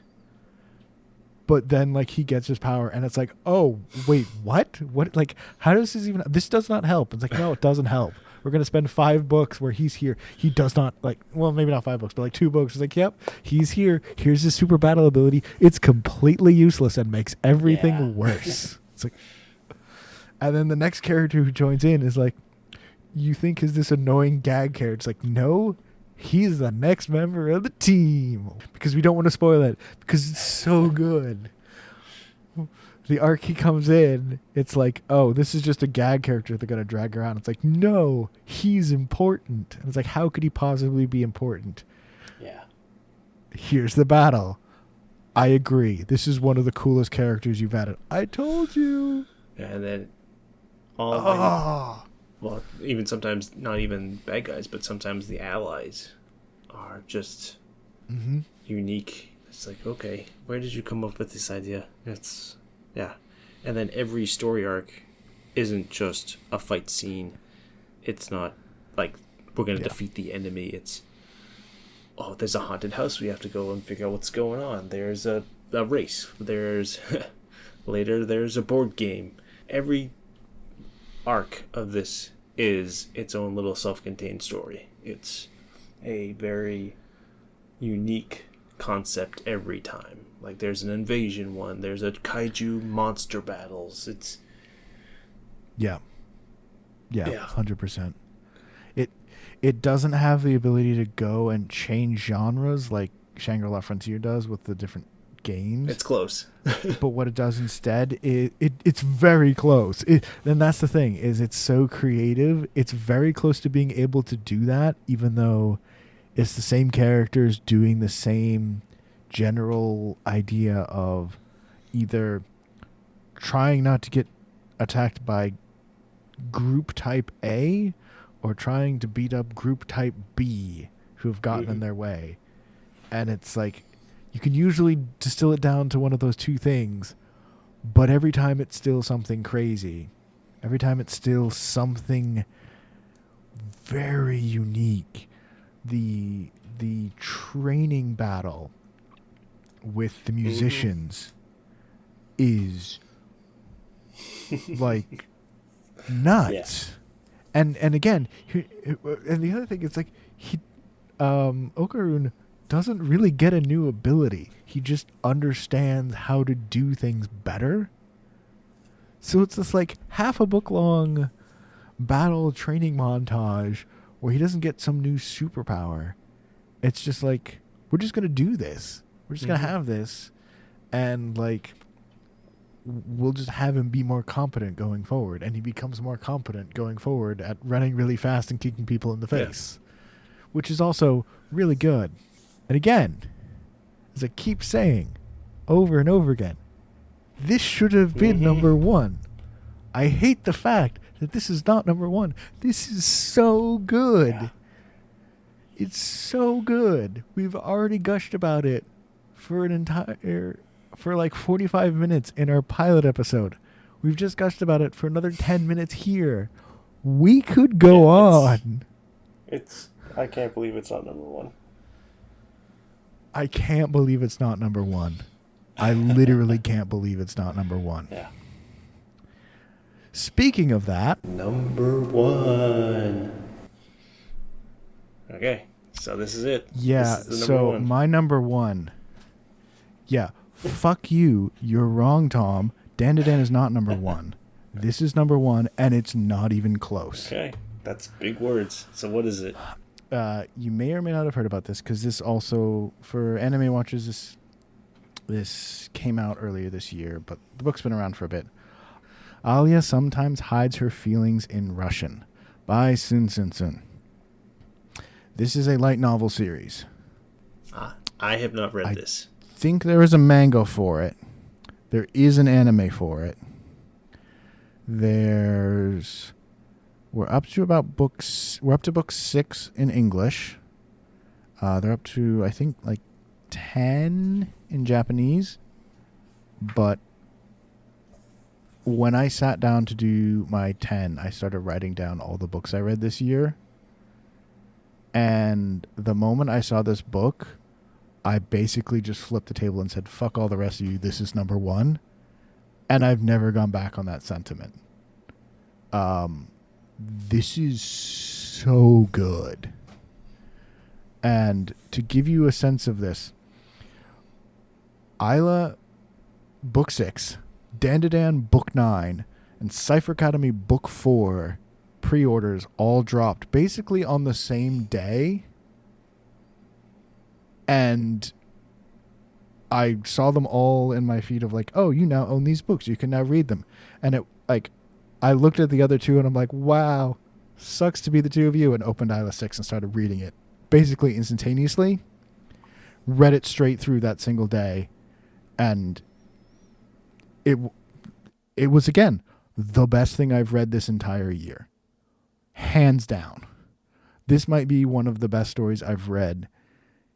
This is on my list of like top 10 stories I've read in my life. Hands down. No questions. To give you some actual like guidance on what the hell this thing is that I'm talking about. So this is a story of high schoolers in Japan, modern day Japan. No fantasy stuff, nothing like that. But it's a group of high schoolers at one of the most prestigious high schools in Japan. So it's a lot of rich kids. It's a lot of super talented kids at this one school. And it's the story of two specific students. And if I had been better at this, I would have written down their names because I'm good at my job. Thank you for not sponsoring us on Patreon yet so that I can make that joke and not feel bad. One of them, obviously, being the titular Alia, makes sense. Who is a half Russian student who recently moved to Tokyo and goes to the super prestigious school, happens to sit next to our protagonist, who is Masachika. Masachika is 100% Japanese, has no reason to be able to speak Russian, has never gone to Russia, has no interest in Russian things, but due to a quirk of him spending a lot of time with his grandfather who loved Russian movies, he can speak Russian. And so he's sitting next to this girl who will randomly talk in Russian, and no one else can understand her, but he can. That is the base plot of this story. That's like, oh, okay, this could be a nice comedy romance. It is. It's also the like high school anime of like, you know, doing all that. It's also the political intrigue of a House of Cards. Because this is the most prestigious school in all of Japan, whoever is on the student council gets a leg up in life. But whoever becomes the student council president and vice president literally can get onto a super group after, which I don't remember the name of, but it's like that group contains multiple prime ministers of Japan, multiple owners of like the biggest industry companies in Japan. Like if you are that person, you're set for life. Okay. not just because, oh, if you get that, you'll get whatever you want, but the kind of people who have the drive to become student council president are the kind of people who will be like leaders of the country of Japan in one way or another. And the election and political drama in the school is a huge thing that's going on. And in the course of the story, Alia decides that she's going to run for student council president, and Masachika offers to be her running mate and support her to become student council president. So there's that. There's also House of Cards. Oh, hey, do you like random... We just talked about Denden. Do you like random crass humor? Hey, do you also like really obscure and way over the top otaku humor of like random like maid cafe stuff? Hey, guess what? Masachika's little sister, who is his and Isla's direct competition for being student council president, is a huge fucking nerd. And whenever they're not in school, like, is the nerdiest nerd who ever nerded. To the point that everyone is like, shut the hell up. Stop doing this. This is kind of creepy. And then you've got all that. Oh, and of course, the obvious thing from the title. Oh, guess what? Very quickly, Alia and Masachika get feelings for each other. And so Isla will sometimes mutter them under her breath in Russian, but Masachika actually can understand her. And she's constantly like playing it off as if it's nothing. So he's like going through the emotional roller coaster of like her saying, "Oh, you're so cute." And he goes, "Hey, what did you just say? Can you tell me that in Japanese?" Like, "I said that you're an idiot." Okay. It's like, yep, okay. And then take all of that, add on top of that the nihilism and self-loathing of Neon Genesis Evangelion. Like, take Shinji's character, take that level of self-hatred and cram that in just the right way to have Masachika be this ridiculous, super-powered, self-loathing, weirdly nerdy, but also like constantly dealing with the emotional difficulties of the girl who likes him, saying that she likes him in a language he's pretending he doesn't know how to understand, and is trying to help her win student council president. Oh, so he does... That is this story. All of that crammed into one, with dialogue and writing that is almost as good as Nishio Ishin's writing. All at the same time. So does she know that he knows Russian? She has no idea. Not a single clue. She has no idea. Wow. And there's all these other things that are going on.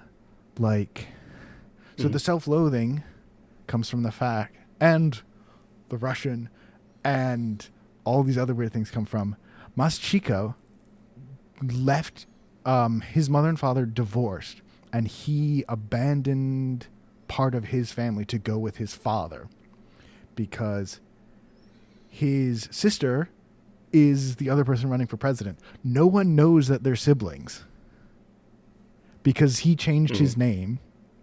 They got divorced when he was in elementary school. Okay.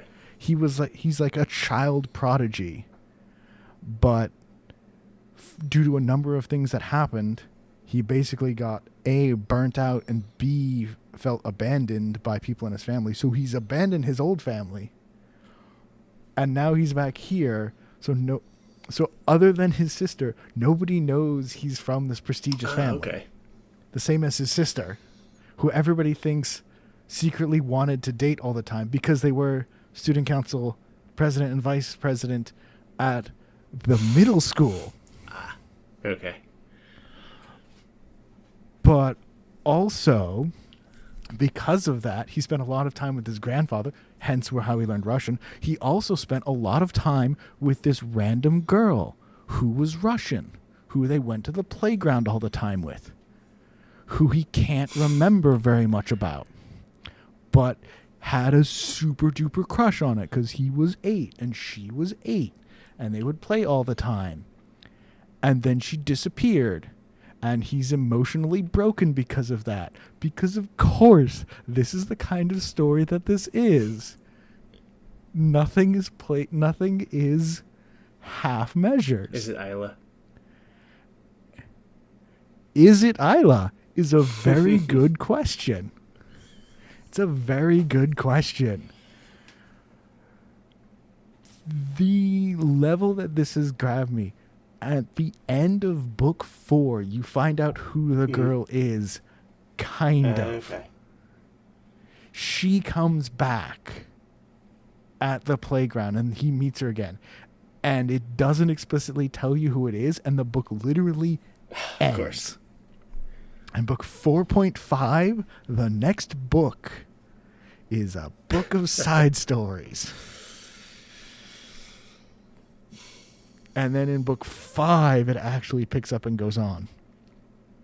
If you're paying very close attention, or you're smarter than me, or you read book 4.5, you, by the time book 5 rolls around, you have a very good idea of who that person is. And I will say, by like book 2, you know it's not Isla. Isla was not that childhood friend. Because Isla has silver hair. Okay. Yeah. But you then find out who it is, and they show back up, and this is like right after, like, Isla and Masachika have started to take the first step to maybe actually telling each other that they like each other. And then it's like, oh yeah, by the way, you remember that childhood friend? Okay. Here they are again. I see that. Yeah. Yeah. I will say one thing. Book 1 is excellent, but it is book 2. It is the first debate. Mm-hmm. Okay. It's not even the first debate. The welcome speeches arc, where this goes from, because the first book, very entertaining, very funny, great relationship, fantastic character, so much fun. This kind of like neat idea. Oh, you start hearing about like his background. Oh, there's like all the weird comments and stuff. It's very funny, very entertaining. And there's some great moments where you see Masachika like being talented but not using it, and then deciding to use it to help Isla, who has her own set of problems, where she's also incredibly talented person but can't do other things that he's really good at. And it's just like, oh yeah, it's this fun, great. The second one, the welcome speech, is when it goes from, oh, okay, yeah, this is a fun little romantic story. Oh, it's a fun little high school story. And it's like, oh, this is where the House of Cards come in. Oh, this is where the self-loathing comes in. Oh, this is where, like, the childhood trauma comes back. And it's like, oh, boy, it's getting crazy in here. And nice. I said something earlier, and I said it on purpose. I hate side story books. I do not care. Book 4.5, the side story book of this, if that was the only story, that might have made my top 5. It definitely would have made my notables for this year. Just that book. The side stories in this are bonkers good because the writing is so good. The characters are so much fun. Everyone is a mix of a complete fucking screw up and a crazy unique existence. It's so good. The second half of book 5 and book 6 cover like a day and a half of time, and it's one of the most unbelievable like sets of circumstances that happen where all these things are going on and all these things have come up. Like, there's a month in the first half of book 5, and then it's like, yep, we're gonna cram a whole bunch of other stuff into this day and a half. They're still like not even halfway to the student council election. Oh wow. Okay. So there's a ways to go. And Yeah. And the last thing I will say, which is completely meaningless, but is a really cool fact that you and I discovered when we were talking about this in preparation. This was originally a web novel. Right, yes. That went on for 5 days because the guy wrote 2 short stories. And because of that, it got picked up, and it's now a 10-book series that is super popular and batshit crazy good. There is not a doubt in my mind that this is the best thing I've read last year. This is going on. I have stories where I'm like, this is one of the most important stories I've ever read in my life. Like, I will read this until the day I die. This is now one of them. This is so good. So much fun. You may not like it as much, and I can understand that. It may not be the kind of a thing that hits you in the way that it did me, but, and I did it partly for a joke, but all of these other things, Dan to Dan, Shangri-La Frontier, Code Academy, whatever the one is that was between those. My daughter left the nest and returned to nest rank adventure. I can't even remember it. That was one of the best things I read this year. And not a single moment has gone by this entire year if you had said, hey, do you think ILS better? I'd be like, yes, 100%. Oh, wow. No question.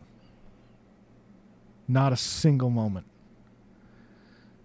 It is one of the best series I have ever read. Entertaining, enjoyable, dramatic, extremely well written, extremely well translated as well, incredible amounts of fun, and it doesn't just tell a good story, it tells a good story well. Nice. Yeah. So you should check it out. I haven't read this, but when we were talking about doing this top 10 list, you mentioned this. It's like, and I have picked it up. So I'm definitely going to check it out. Mm-hmm. I haven't yet. But yeah, it sounds really good. It sounds really entertaining. But yeah. I've already made, so there's a couple of series that some of my other like favorite series of all time, I do like to reread them. One of them I like to reread. One of them I want to reread because I haven't read it in forever. I already want to like reread this series this year. And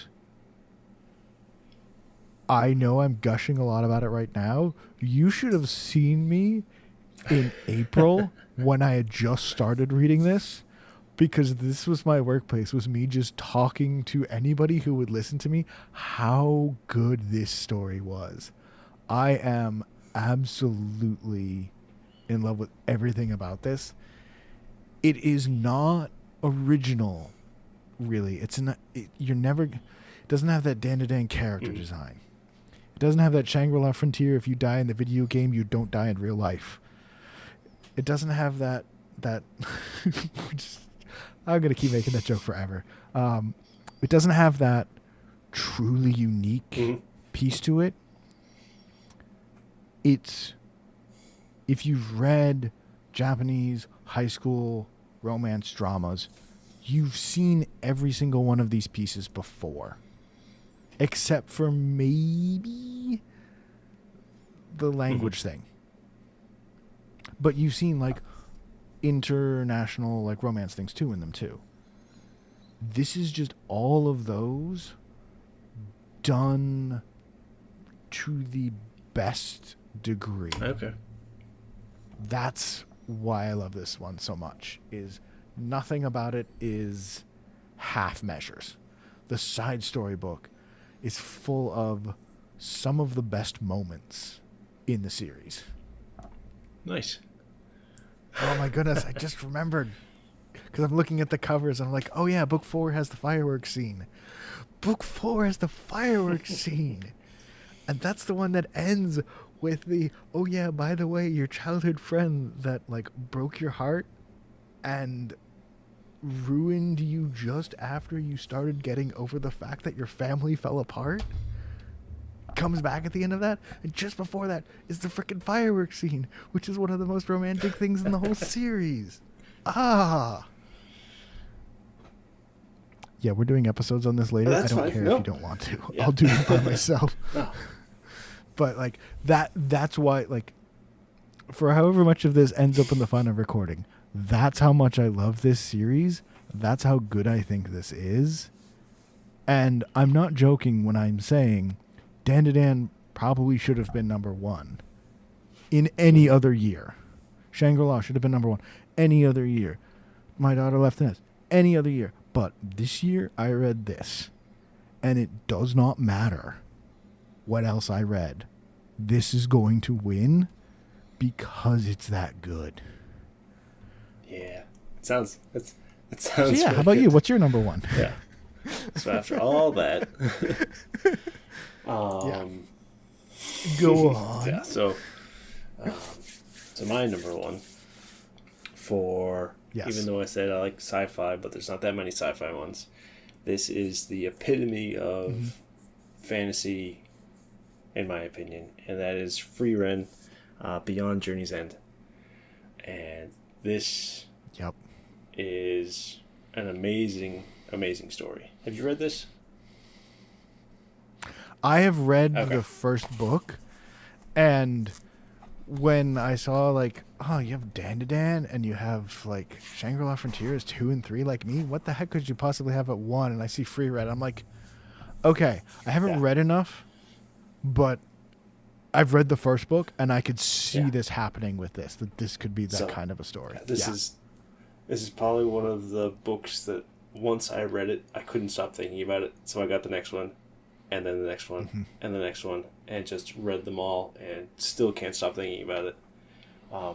So for anyone who doesn't know, this is a story about an elf girl who lives almost forever. She's, I think, 1,000 years old, over 1,000 years old, by the time the main story picks up. And it's just about how does someone live when everyone around you grows old and passes away, and you're still not even aging at all. 100 years means nothing to you. And how do you live in a world like that? And it's just all these thoughts that go through your head. It's like, okay, this person's like, oh, we could stay here for like 10 years. It's fine. It's nothing. And then the human's like, what? I'd be so old by then. We got to move on. It's like, oh, I'll catch back up with you in 50 years. It's fine. Don't worry about it. It's like, okay, it's the interactions of a human who has a lifespan of 60, 70, 80 years versus an elf who lives thousands of years. And how do they interact with each other? And how does that progress as the story goes? So the main story is, it starts off with the hero party has defeated the demon lord, and it ushers in a world of peace. And then the party breaks up.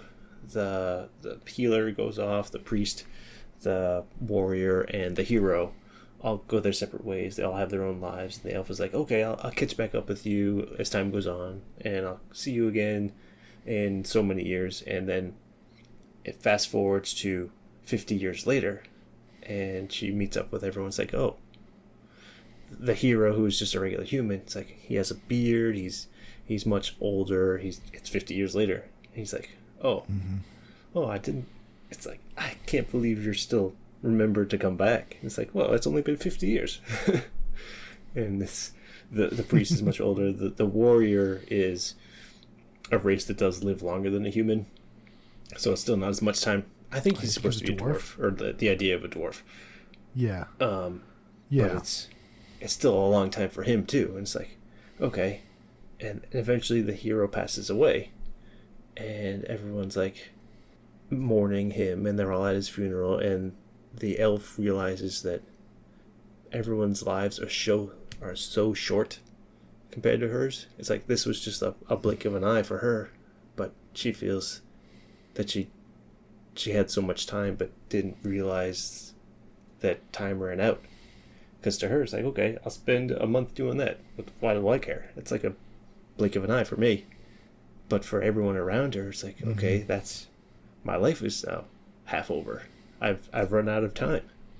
And she realizes, I didn't get to know the people I spent 10 years fighting the Demon Lord with. So she goes on this journey to kind of repeat her steps of their journey to kind of really get to know who the hero was and who her friends were. And it's that journey of redoing the steps that is the main purpose of the story. They're recounting the steps that they took to do the Demon Lord. And as that goes on, at the beginning of every chapter, and this is 10 years after the death of the hero. This is 11 years after the death of the hero. This is 30 years after the death of the hero. And it just recounts, she never changes. Yeah. But everything around her is getting older. And it's that idea of the world's changing around you, but I'm always the same, that really kind of resonated. It's like, how would you live like this? It's like, this is just a strange way to do a story, that it just really hooked me. And it's a crazy story. There's 11 volumes so far. Read them all. There's an anime that's amazing. And yeah, this is my top 10 or my top 1 for 2024, just because of it's just so unique in my opinion. It's so well done. The art is amazing. The whole story is, how does someone live who never ages? And they meet other elves who also go through the same situations. Like, one of them is so old that they're pretty much considered the keeper of magic. One of them is a monk who just travels the world, and he's so old that he was a hero that everyone knew, but now it's been so long, he's just a forgotten hero who has no name anymore. And there's statues of him, but no one knows who he is anymore, because everyone who knew has forgotten, and all of the information about him has been lost, but he's still just wandering around. And it's like a race that gets so old, and free reign is considered one of the young ones. It's just two whole systems, because you have the young humans and the ancient but also young elf, and how they interact, and the whole party, the new party that she forms to go on this journey to see the trail of the Demon Lord, or trail the hero party took to get to the Demon Lord, has all these different things that goes on. Because at one point they go to a certain part of the land where you have to be a mage of a certain rank, and she's like, what's that? That wasn't a thing when I last came through here. And she holds up this pendant. It's like, do they know what this is? And everyone's like, what the heck is that? It's like, oh, it was some kind of certificate I got, I don't know, a couple 100 years ago to prove I was a good mage. And everyone's like, what? I've never heard of this. We do this other thing now. And then some random person is like, oh, you have that? Yeah, we're going to do something special for you, because it's actually like one of the founding certificates of, it's a pendant, so, but it's a medal that signifies you were an amazing mage a couple 100 years ago. So it's like, we don't know what to do with this, so yeah, you're pretty good. You can take the test to get through. And it's like, oh, I was there when it founded, and I've never needed to get a new one, so how about this? And it's the idea, oh, I passed through here 100 years ago. It looks a little different. And there's people that she met as children who are now, yeah, that was my great-grandmother you talked to before. And she said you act like this sometimes. You just kind of get lost in your own world. There's times that, like, in a single chapter, it could span a whole year of time, because we were just sitting in this one village doing something, and it just... That was what the story was. We're just doing this thing to clean up this village, or to do something, or searching for something, and so much time has passed. And then the next chapter is the clock at the beginning of the chapter, 1 year later from the last chapter. It's like, okay, yeah. It's just, the whole idea is really interesting to me, about how it feels to live for thousands of years and trying to get that through in a story. And I think this is probably the best way you could do it. Yeah. To add to that, like I said, I've only read the first book, but pretty much half of what you said so far has just been stuff from the first book. Like, this is not something that it builds up to. No, this is chapter 2 is like the hero's funeral. This is very much front and center in the whole series, and it's not just a cool concept, it's also handled incredibly well. Every character, it's seeing them grow up and grow older, like, but like, it's especially, at least in the first book, because that's all that I've read,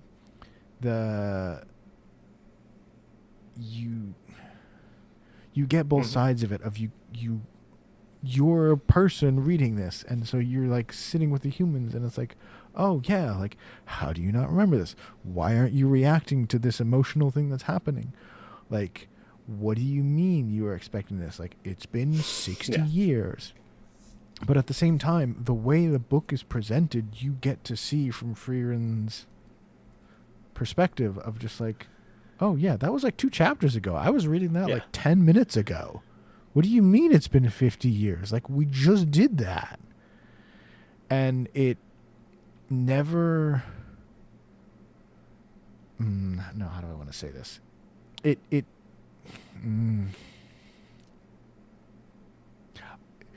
So I only read the first book, and obviously I didn't put it as my number 1, but everything that you've mentioned, it's right there in the beginning. Right. And if you think you might not like it, read the first book. You'll know if you don't like it, because it's right there, right in front. But it plays it very open, and it shows it, and it's... The characters are all reacting to this, but the manga gives you that space to sort of look at this and think about this right from the get-go. That first chapter when it's like, oh, we're going to come back in 50 years, and you're like, okay, yeah, and then you like turn the page, and it's the 4 of them back together after 50 years, and Frieren looks identical. Literally is standing in a pose that makes her look identical to the previous page. And the other 3 are there, and they're all different. Their clothes are different. They're older. The hair, their beard, the way they walk, the way they talk. Like, you can see them having aged, and Frieren is just there, like, completely unchanged.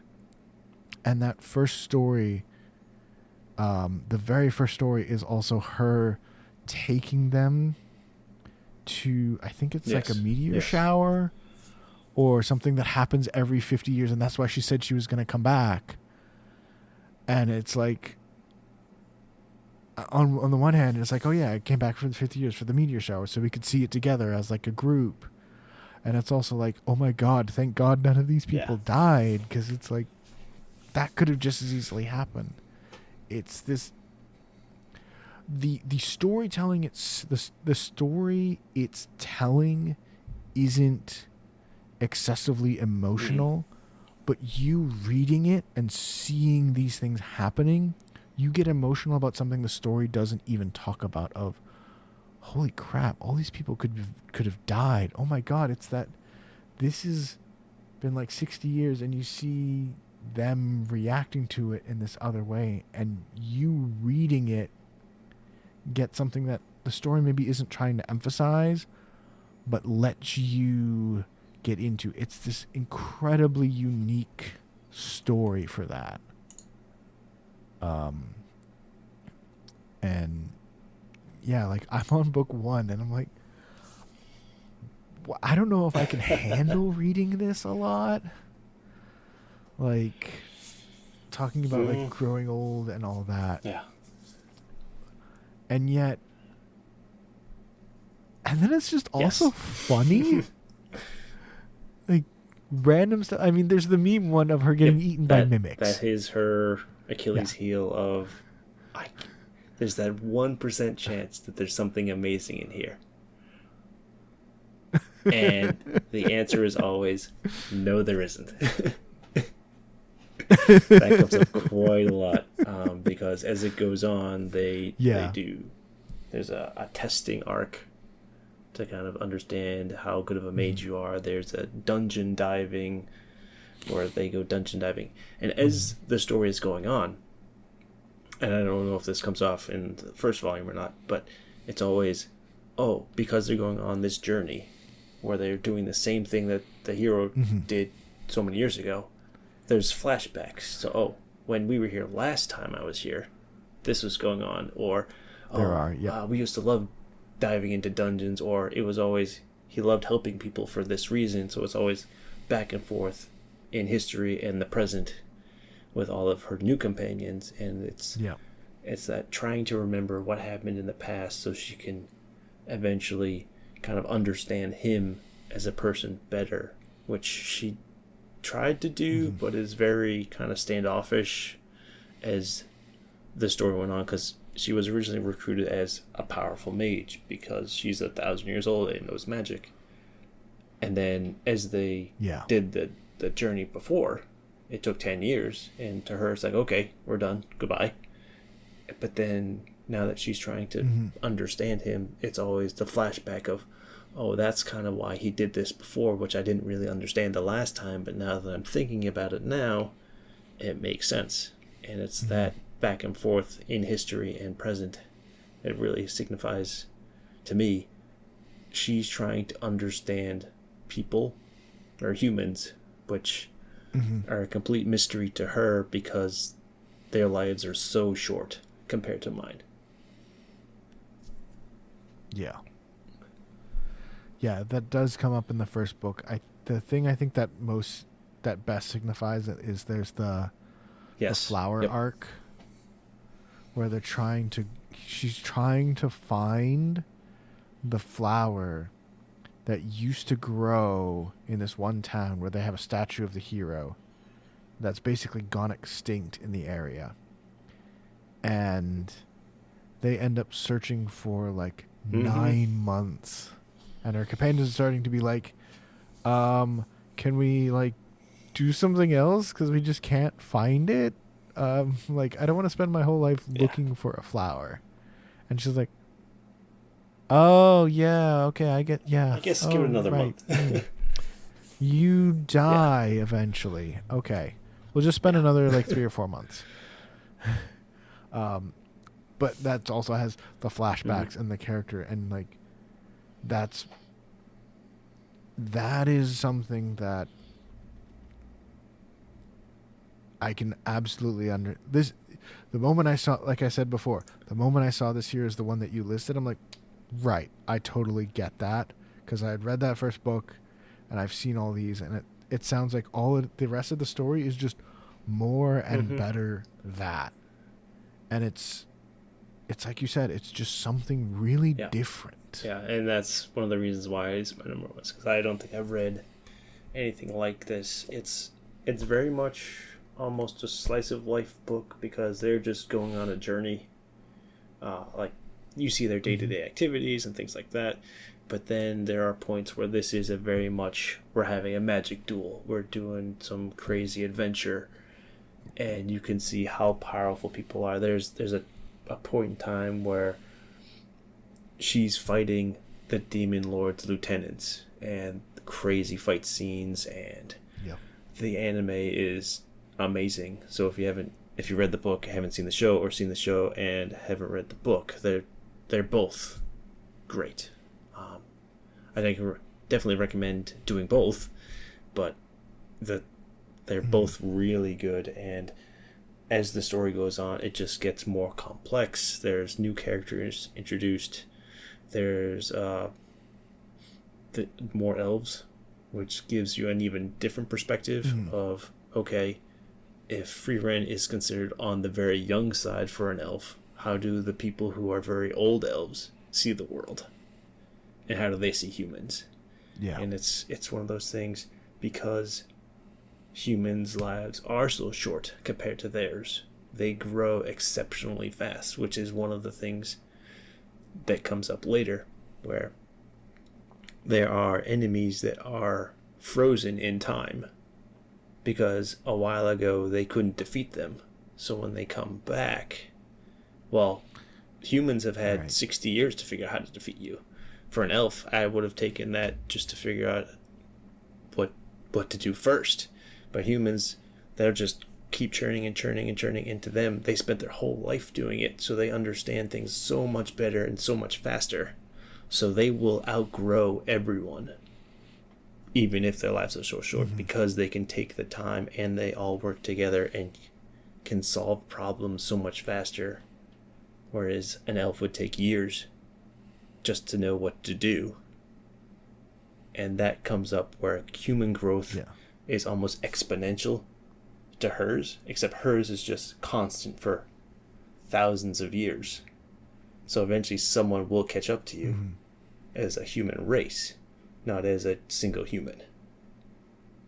And that's one of those things that eventually humans will become the dominant magic user generations from now, even if they're not even close compared to the elves at this moment.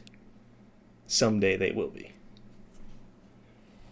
And that's seeing into the future of, okay, I'm going to live forever compared to most of you, but you will eventually surpass me. Not you individually, but you as a race will outdo me one day. Yeah. That's just crazy. Yeah. That's just... Okay. Yeah. No. All right. I had already picked It's up really the second good. book. I'm like, I'm going to read this at some point, but now it's like, okay, yeah, I have to... this is... Yeah. Okay. Yep. Yeah, It is, I'm sold. It is really good. I highly, highly recommend this one.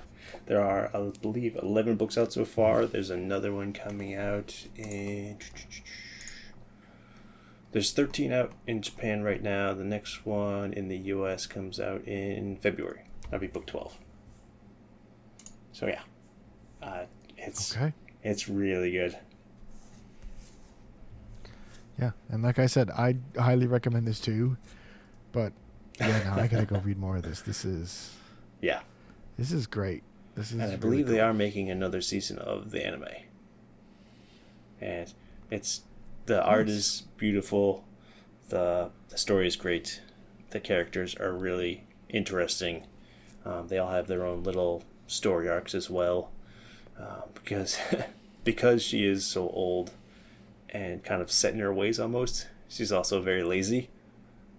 And that comes across as her companions try to get her to move on from things. Yeah. So, yes, this is my number one for book that I read in 2024. Yeah. Wow. Ah, that's crazy. So for me, it was Eden Zero, Mission, Sakura Family, Shangri-La Frontier, Dan to Dan, and Free Run Beyond Journey's End. Yep. And I had Cypher Academy, My Daughter Left the Nest and Returned as S-Rank Adventurer, Shangri-La Frontier, Dan to Dan, and I Will Sometimes Hide Her Feelings in Russian. I still, honestly, of all the things that surprised me the most, I'm surprised that you think Shangri-La Frontier and Dan to Dan are a coin flip. To me, they're both really good, and I couldn't decide one way or the other. Because Dan to Dan has really good characters and fight scenes, but the story of Shangri-La Frontier and their fight scenes, it's kind of like, I couldn't decide one way or the other which one I liked more. They're both really good. So if you have to pick either one, I think you'll be satisfied, but I still recommend both. But yeah, it's just... Right. And I think, having heard you explain it, I think I get it more, and like how we talked about it, but to me it's just like, your coin flip was correct, but you shouldn't have left it up to a coin. You should have just come to this conclusion naturally. But I guess I'll accept it. I had to pick one to take number 3, so yeah, that was Shangri-La Frontier. Yeah, so that's our 2024. Yep, that is it for 2024. We're only about 2 weeks late, but either way, thank you all very much for listening. This has definitely not gone on for a very long time. It's been a nice, short, quick episode. Covered a couple of things, and we're all done. If you want to follow along with us or reach out to us, you can find us on Blue Sky at Mudai Manga Book Club. You can also email us at mudaimangabookclub@gmail.com. Yeah. Feel free to send any questions, comments, rants where you want to tell us how much better. I don't even have a good joke here because my brain is completely melted. Yeah, it's quite late, and we've been talking a lot because we love all these series so much. Before we go, do you have one final other recommendation? Because apparently 21, 23 books, 2 movies, 3 games wasn't enough. So because it's now 2025, I have just started reading Witch Hat Atelier. And this is shaping up to be on my top 5 for 2025. It is really good, and I suggest check it out. There's a there's the first season of the anime, I think, coming out this year. I don't think it has a specific date yet, but it is very good. The art style, while not exactly like it, is very reminiscent of Berserk. Well, it's not the violent kind. It's the. Oh, I mean, but that style, but like that yes, art style. Then, okay, because I've read like half of a chapter of it, and I don't think I've gotten to it enough to see that. But it's like it's the very all right, detailed lines. It's the very use of tones and shading and things like that, and then the magic is very over the top, and the magic system is really cool and really in depth, and it's definitely one to check out besides all of the other ones we have talked about. Yeah. Okay. In that vein, since you picked something that you've just started reading that might make it onto your list for next year, I will do a similar one, which is... Oh, wait, no, I already talked about it. Damn it. Okay, so I'll pick a completely random one. Dang it, I haven't read any of these ones on this page. Let me reload the next page. Oh. All right, here's a stupid one. Helk. Oh, yeah. Go read Helk. Okay. The Demon Lord dies, so they decide to find a new Demon Lord. And a human joins the competition to become a Demon Lord. And one of the Demon Lord's generals tries desperately to get him kicked out, but he's super good at everything and hates all humans. So everybody loves him and wants him to win. There. You now know the whole plot of the first volume of Helk, and you will understand if you think it will be funny or not. I think it's very funny. It's very dumb. As for us, we will see you all next week. For those of you who want to join in or follow along more closely with our main discussion, we're going to be covering the first book of The Frontier Lord Begins with Zero Subjects. The first book of the light novel, as well as however much that might be of the manga, although we'll be mostly covering the novel version of it since I'll be leading it, and that's the one that I know. So if you want to join in or listen along, feel free to read that. Otherwise, until next time, have a good one. Bye. Peace.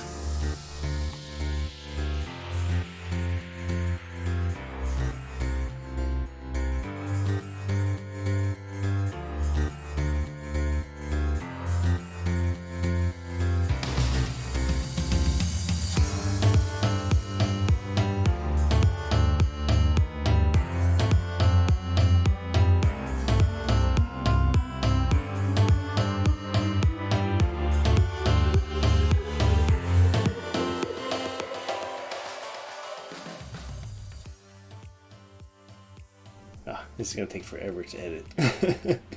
It's so long. Musical outro. Yeah, have fun.